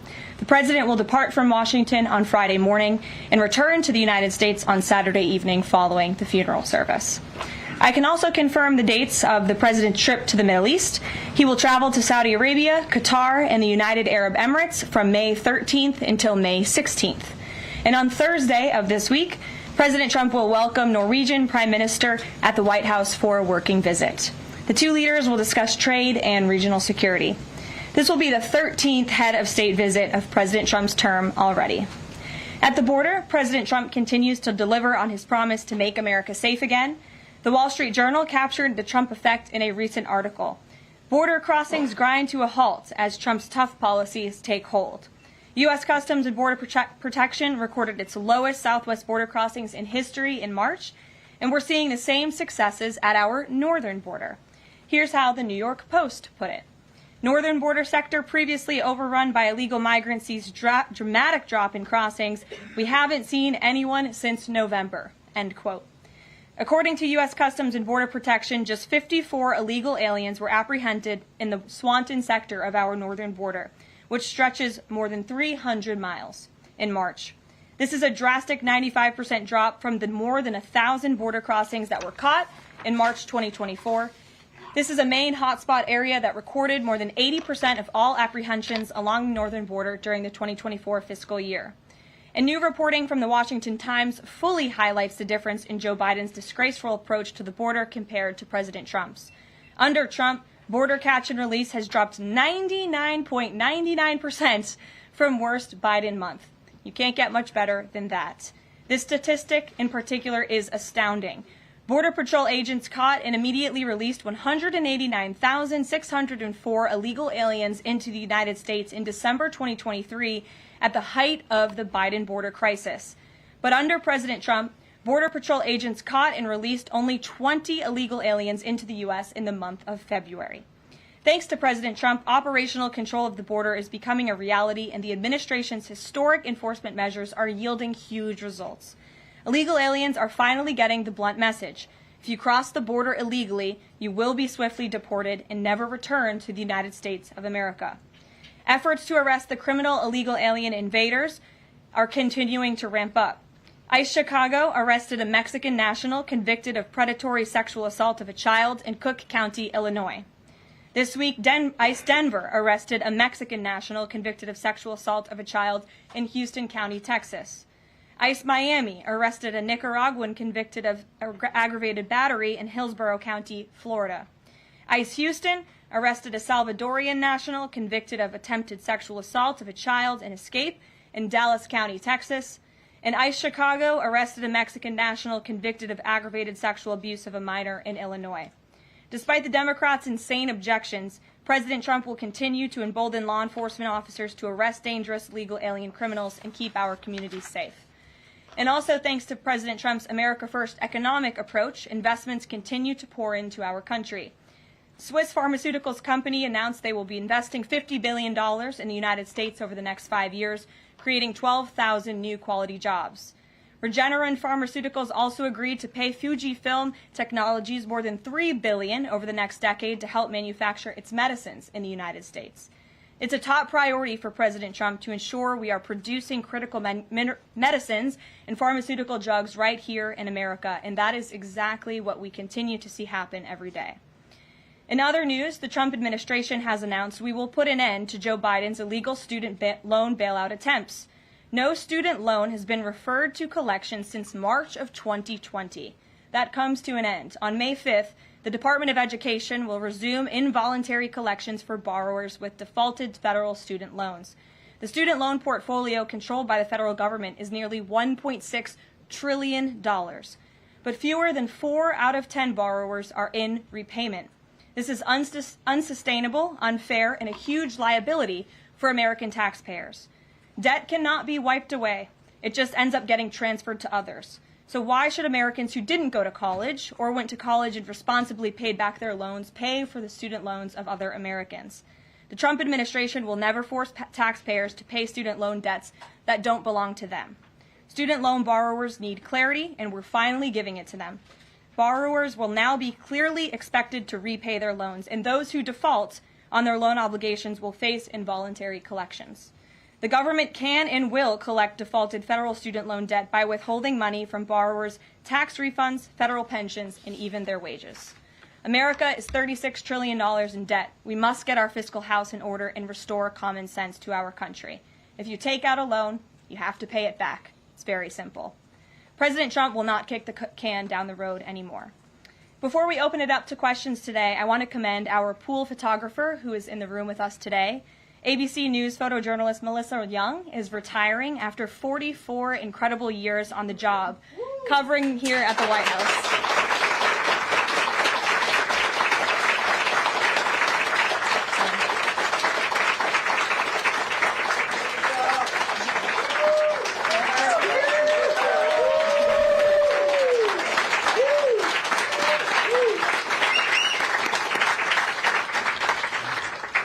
Melissa, congratulations. You have the largest round of applause I've ever heard in this room. So there's something we can all agree on, and you've had an incredible career here covering the White House. So congratulations to you, and we hope you enjoy retirement. I'm sure you will. And everybody else in the room will be very jealous of you as you're enjoying your rest. All right, let's get to it. We have an individual in our new media seat today. His name is Tim Pool. He's a political commentator and a media entrepreneur with millions of followers, a very big platform. Currently hosts Timcast IRL, a daily news and discussions show, and The Culture War, a weekly podcast exploring cultural and political issues. His programs feature in-depth conversations on topics such as free speech, censorship, identity politics, and societal change, often engaging with a diverse range of guests. He's in Washington today because we are also hosting a local media row across the street in the Eisenhower building, which is a testament to our commitment to bring new voices into the White House to cover the president and this administration. So, Tim, why don't you kick us off today? Yes. Many of the news organizations that are represented in this room have marched in lockstep on false narratives, such as the Very Fine People hoax, the Covington smear, and now what's being called the Maryland Man hoax, where an MS-13 gang member adjudicated by 2 different judges, I believe, is just simply being referred to as a Maryland Man over and over again. Now, in an effort from the White House to expand access to new companies, you've created this new media seat. So I'm wondering if you can comment on following this expansion, you've had numerous outlets disparage the companies that you've had sit here, as well as the reporters. I'm wondering if you could comment on the unprofessional behavior, as well as elaborate if there's any plans to expand access to new companies. Sure. Well, we certainly welcome diverse viewpoints in this room, which is one of the reasons we have you in here, and there's many new faces in this room in comparison to the previous administrations. We want to welcome all viewpoints into this room. We welcome unbiased journalists who really care about the truth and the facts and the accuracy, and you rightfully pointed out the Maryland Man story, which I, from this podium, when The Atlantic published it, on that very first day, I came to this podium and said, this is wrong. The press in this room have this story wrong, and we have seen more and more evidence come to the table that we have had all along. We were always right. The president was always on the right side of this issue to deport this illegal criminal from our community. And it is despicable to see the media continue to refer to this individual as someone who is just a peaceful man living his life in Maryland. This was and always has been an illegal criminal, an MS-13 gang member, and a designated foreign terrorist. And the administration maintains our position to deport these individuals from our community. So thank you for being here, Tim. It's great to see you. Thank you. Dasha, why don't you kick us off? Thank you, Caroline. You're welcome. I really appreciate it. I have 2 questions, one on the Pentagon and another on the economy. You said on Fox News that the entire Pentagon is working against Secretary Hegseth, but the people who were fired were Hegseth's own guys. So how do you square that, and what do you say to concerns that that's bad management? They were Pentagon employees who leaked against their boss to news agencies in this room. And it's been clear since day one from this administration that we are not going to tolerate individuals who leak to the mainstream media, particularly when it comes to sensitive information. And the Secretary of Defense is doing a tremendous job, and he is bringing monumental change to the Pentagon. And there's a lot of people in this city who reject monumental change, and I think, frankly, that's why we've seen a smear campaign against the Secretary of Defense since the moment that President Trump announced his nomination before the United States Senate. Let me reiterate, the President stands strongly behind Secretary Hegseth in the change that he is bringing to the Pentagon, and the results that he's achieved thus far speak for themselves. Is there an FBI investigation into the leaks? The Secretary said that these people would be prosecuted, so is the FBI investigating? You have to ask the FBI, you have to ask the Department of Justice on what they plan to do, but certainly we take leaks with the utmost seriously across this administration. You've seen people fired from the Department of Homeland Security. The President has made it clear it's an unacceptable behavior. And on the economy, Caroline, Peter Navarro said that it's perfectly possible to do 90 deals in 90 days. We haven't seen one just yet. How soon might we see a deal, and what evidence can you share that progress is being made in these trade negotiations? Sure. Well, I spoke to our entire trade team this morning. There is a lot of progress being made. We now have 18 proposals on paper that have been brought to the trade team. Again, these are proposals on paper that countries have proposed to the Trump administration and to our government. You have Secretary Bessent, Secretary Lutnick, Ambassador Greer, NEC Director Hassett, and Peter Navarro, the entire trade team, meeting with 34 countries this week alone. We are moving at Trump speed to ensure these deals are made on behalf of the American worker and the American people. And just yesterday, it seemed to get a little bit lost in the news, and I think it's a disservice to the American public that it did. The Vice President announced terms of reference for a trade deal with India. That is a big deal. We know when we look at the numbers, the monetary trade barriers and the non-monetary trade barriers from India, they have been ripping off the United States and American workers for a very long time. So the fact that the Vice President, with Prime Minister Modi, on that trip in India, announced these terms of reference, which is essentially a framework to move the ball forward to sign a good trade deal between our two nations, is great progress, and it speaks to the work ethic and the real labor that's being put into this effort by the President's trade team. Sure. Go ahead.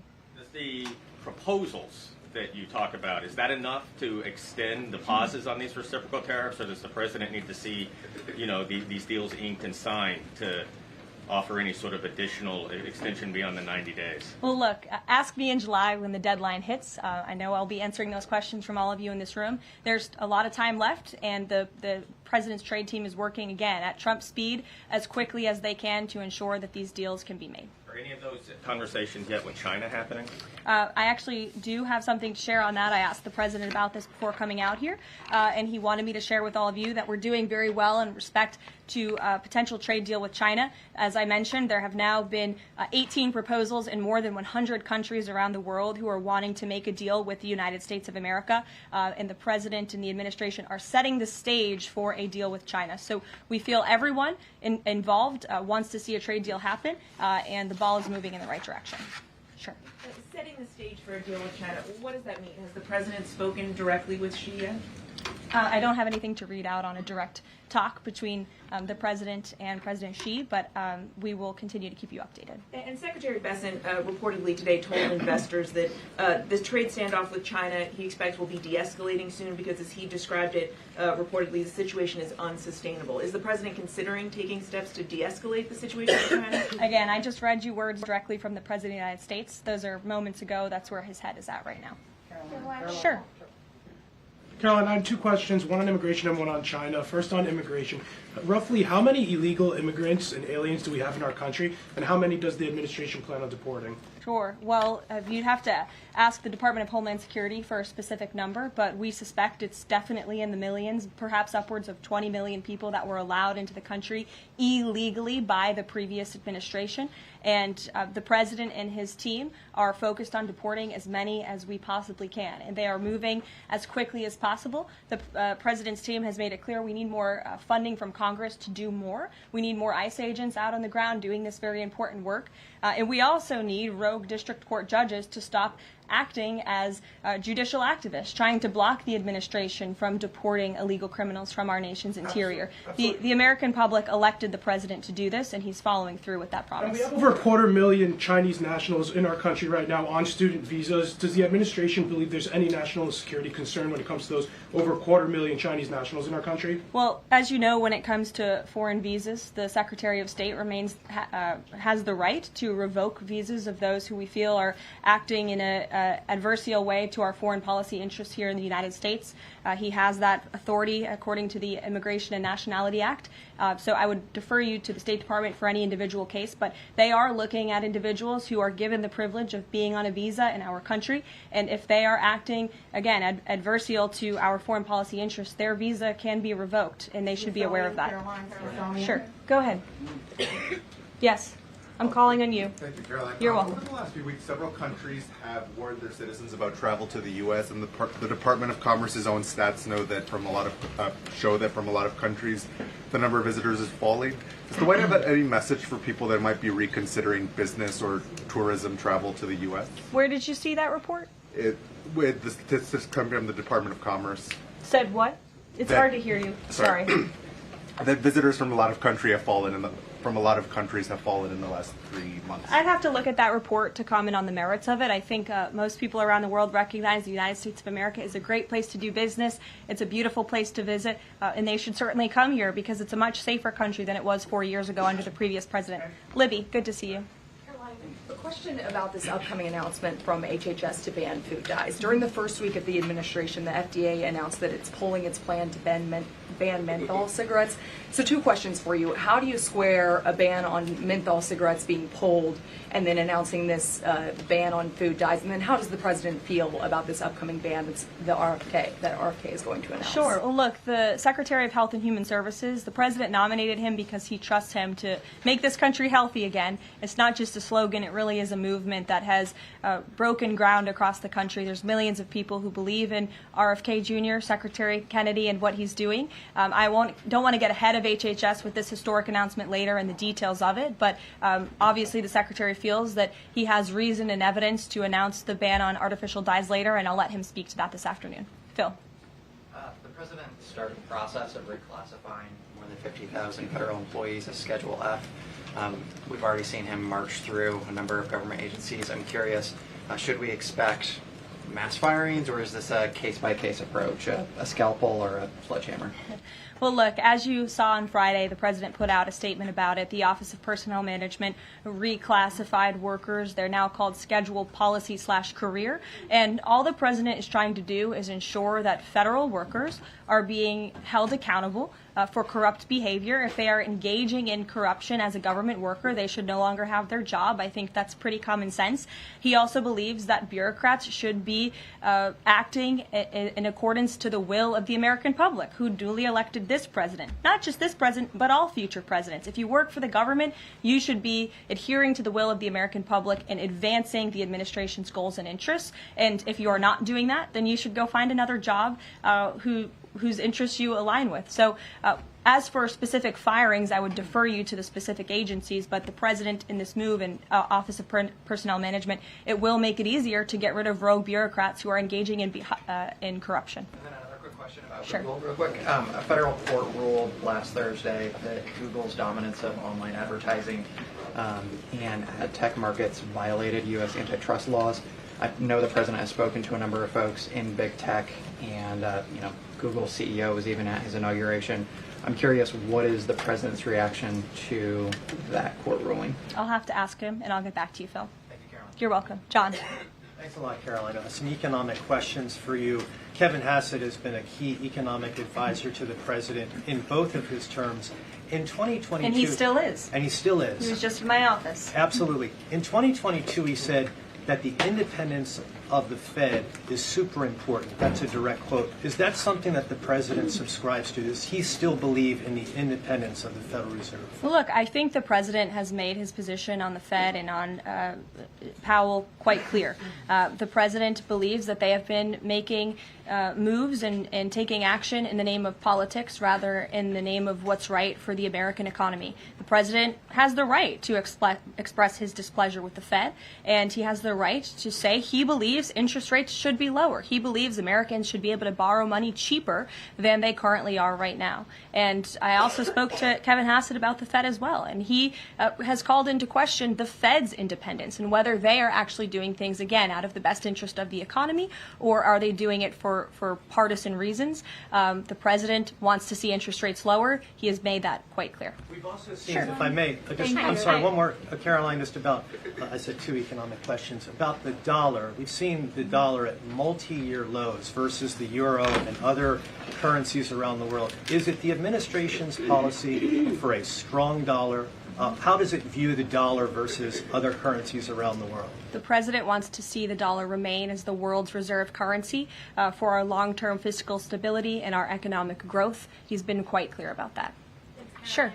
2 questions. And then to the woman behind you, who I haven't seen before. Welcome. Go ahead, Mary.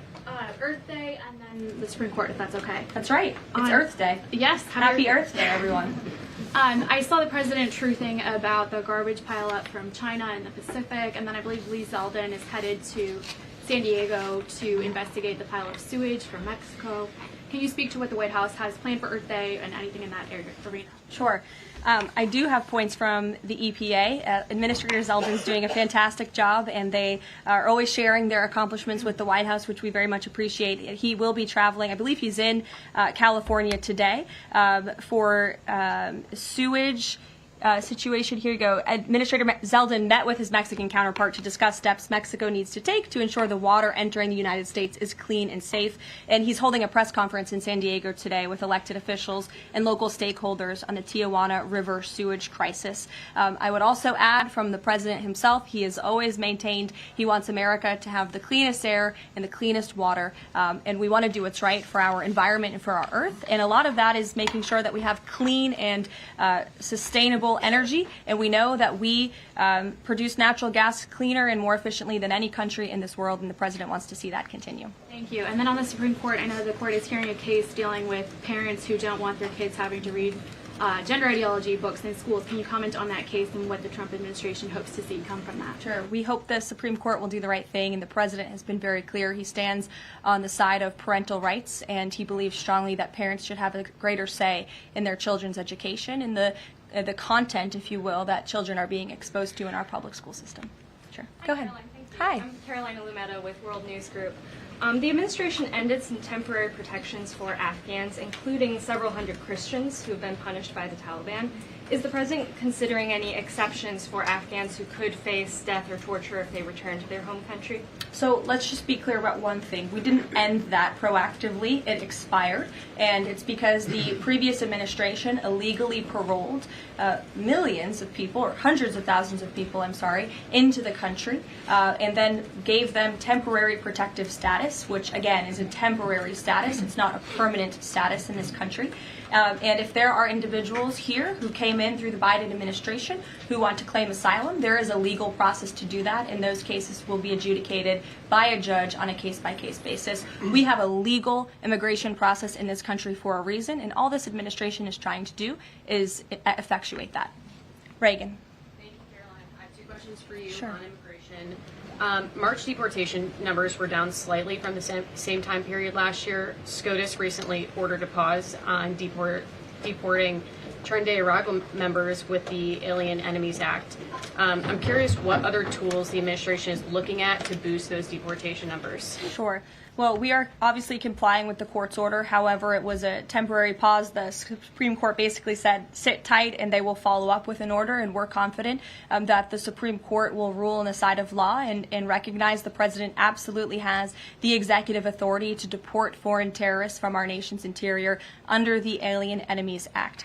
We feel very strongly about that, and we're confident the courts will side with the president and his executive authority. As for deportations, we continue to deport illegal criminals under Title VIII, which is an immigration authority given to our Border Patrol agents and the Department of Homeland Security to deport illegal criminals from this country. And the administration continues to do that at record speed as quickly as they can with the resources that they have. They recently dropped charges against the MS-13 leader caught in Woodbridge, Virginia, with the idea that this will expedite the deportation process. Does the administration plan to drop charges against other criminal illegals to speed along the deportation process? You'd have to ask the Department of Justice. Obviously, that's within their purview, and I can't speak for them. However, it is our goal to deport as many illegal criminals and aliens from our country as we possibly can, as quickly as we can. Jackie. Thank you, Caroline. We've heard so much about this Saudi trip planning, and the president's mentioned it himself before, but I don't think we've ever heard on the record what he hopes to achieve in Saudi Arabia and what the purpose of the trip is. Sure. Well, the president looks forward to this. It was supposed to be his first foreign visit, but of course now he is going to Rome this weekend to honor the Pope and attend the funeral. The president looks to strengthen the ties between the United States and these countries in which he will be visiting. He'll be having many bilateral meetings and talks, and we look forward to the trip and hope to see many of you there. And the meetings in London this week, do they have any nexus with the plans in Saudi Arabia? I can't speak to that. However, I do have an update on meetings when it comes to the Russia-Ukraine war. I was just in the Oval Office with the President, Steve Witkoff, and they wanted everybody to know that the negotiations continue. We feel, again, we're hopefully moving in the right direction, and the Special Envoy, Steve Witkoff, will be heading to Russia again later this week to continue talks with Vladimir Putin. Is that why Rubio is not heading to London? Is he accompanying Witkoff to Moscow? I can't speak for the Secretary of State's travel schedule, I'd defer you to the Department of State. And more broadly, just about the peace agreement, the talks that are ongoing. Rubio had said, Secretary Rubio had said that if things don't go the right way, that the U.S. might need to take a step back.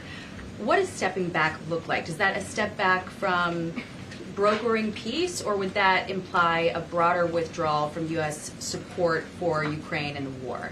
Look, I think it would be unwise for me to broadcast that from this podium. Ultimately, that's a decision for the president to make, but he's made it very clear he wants to see peace, he wants to see this war end, and he wants to stop the killing on both sides of this war, and he's been very clear about that for quite some time, and he has grown frustrated with both sides of this war, and he's made that very known. Brian. Thank you, Caroline.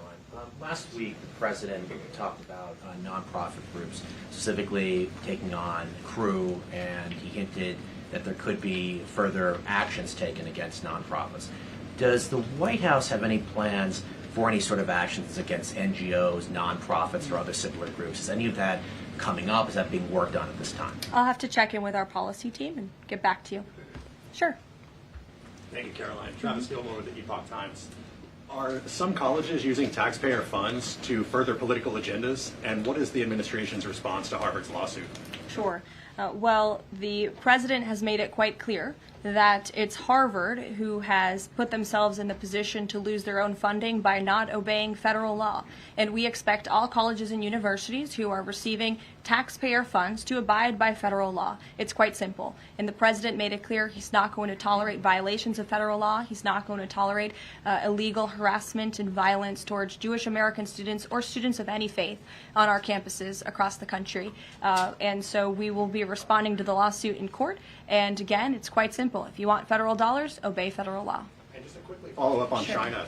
Any response to reports that China is targeting U.S. trade allies with potential retaliatory measures for supporting U.S. agendas? I think the numbers and the sheer number of countries that have reached out to the United States and reached out to this administration to cut good trade deals speak for themselves. The entire world knows that they need the United States of America and they want to do business here, and so we'll stay focused on cutting good trade deals on behalf of the American worker. Stephanie. Thank you, Caroline. Can you give us any additional details from the president's call with Netanyahu today? I did speak to the president about it. It was a good call. They spoke particularly about Iran and the negotiations that are underway with Iran and the United States. And the president has made it very clear repeatedly, but I'll reiterate, there is no daylight between the United States of America and the State of Israel. He stands strongly behind our ally. He's made it quite clear when it comes to Iran that we want to see a deal, and Iran has a choice to make. But the president has also made it very clear, and he reiterated that in his call with Prime Minister Netanyahu today about the need for Iran to never obtain a nuclear weapon. I do have one more bit of news that I would like to share with all of you. Just give me 1 second to find it. And it's in regards to the terrorist attack that took place in India earlier today. The president has been briefed by the National Security Advisor, and he's being kept up to speed as more facts are learned. What we know already is dozens were killed and even more were injured in a brutal terrorist attack in a popular tourist location in South Kashmir. President Trump will be speaking with Prime Minister Modi as soon as he possibly can to express his heartfelt condolences for those lost. And our prayers are with those injured and our nation's support for our ally India. These types of horrific events by terrorists are why those of us who work for peace and stability in the world continue our mission. So we'll give you a readout of that call later this afternoon. There's a lot of work to be had. You may hear from the president later this afternoon as well, and we'll see you all later. Thank you. Were any Americans among those dual American citizens? We'll keep you posted. Another outstanding press conference from White House Press Secretary Caroline Leavitt just yesterday. And to reiterate those comments and concerns for our friends in India, Vice President J.D. Vance posting on Truth Social that he is sending his condolences along with our Second Lady Usha Vance, who are just meeting with Prime Minister Modi to denounce these horrible, evil attacks. Those are also echoed by President Trump via Truth Social, with the attacks on India being unacceptable and that we stand with the great people of India. And it's deeply disturbing news out of Kashmir.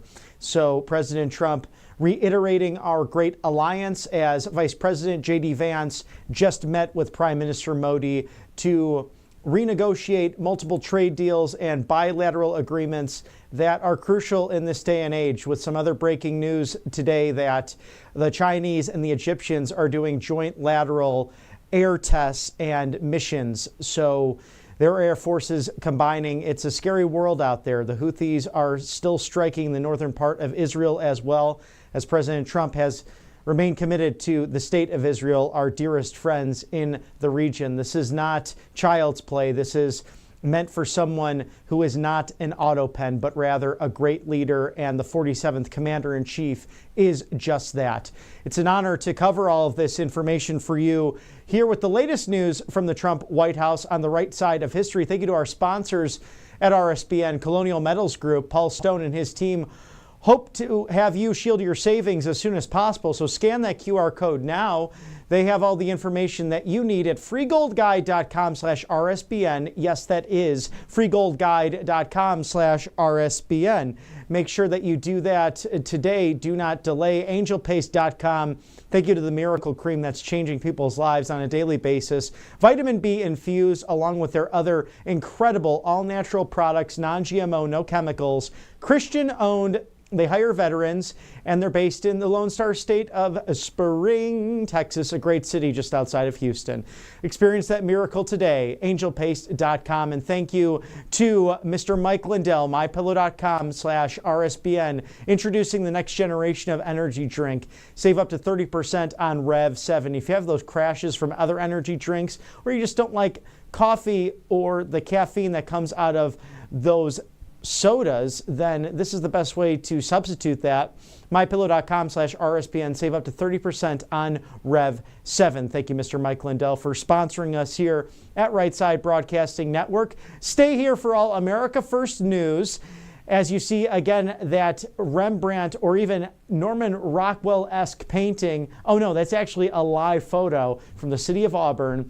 The greatest, friendliest, and loveliest village on the plains, the great Auburn University. It just means more here in the SEC, and this is the premier campus in all of the Southeastern Conference. Get those America First updates and exclusive offers at rsbnetwork.com/newsletter and feedback at rsbn.tv if you wish to opine.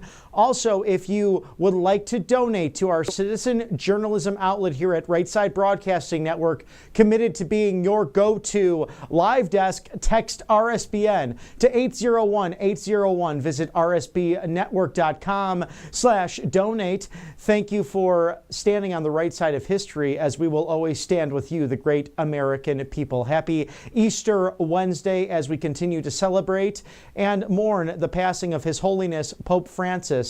A beautiful time of spring renewal, and I hope that you are continuing to celebrate with family and friends near and dear to your heart. We will be coming back to you later today, perhaps for some live EO signings from President Trump at the White House. That might be recorded playback, but regardless, we will be bringing you that later today near the happy hour around that 4:30 or 5 o'clock mark Eastern time today. Unless there's breaking news, I'm Robert McNeely. For all of my wonderful colleagues here at Right Side Broadcasting Network, we'll see you later today. So stay safe and God bless you. We'll see you in a few hours.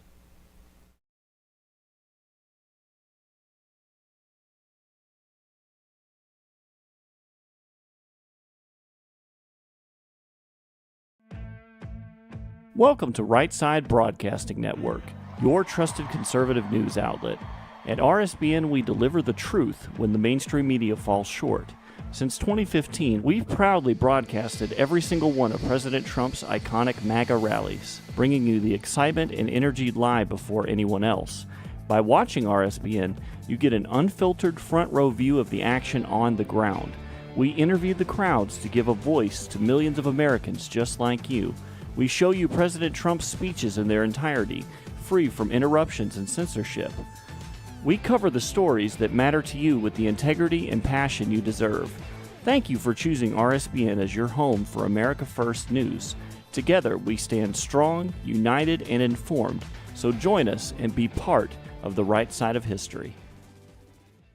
President Trump is keeping his promises and saving America. And your kids can learn all about it for free with a new Kids Guide to President Trump. This fun guide shows kids all the steps President Trump is taking to put America back on top of the world stage, including building a strong economy, protecting our borders, and negotiating trade deals. It's an exciting way for kids to learn about President Trump's outstanding leadership. Act now and get a free bonus guide, The Courage of the President. Order now at freetrumpbook.com. That's freetrumpbook.com. Hey y'all, it's Silk from the Diamond and Silk Chit Chat live show. Look, don't forget to check me out right here on RSBN Network. Be sure to watch the show on Right Side Broadcasting Network, and I want you to support Right Side Broadcasting Network. Yes, it's imperative that you do so, okay? I look to see y'all soon. Bye-bye. Hello, everyone. I'm excited to announce the next generation of energy drinks, Rev 7. It has no sugar and no caffeine. Instead, Rev 7 uses Go BHB. Go BHB is one of the body's primary ketones, and it provides the most efficient and clean fuel that your body needs. It also helps you stay energized all day with no crashes. Not only that, it produces 3 times more brain energy than sugar, which helps boost your memory, focus, and mental sharpness. It also helps reduce stress and helps balance your mood. Rev 7 does all that while being the best tasting energy drink ever. So go to mypillow.com or call the number on your screen. Use your promo code to save 20% today. I'm so sure you're going to love Rev 7. For a limited time, you get our introductory 3-pack absolutely free. I drink Rev 7 every day and I absolutely love it, and so will you.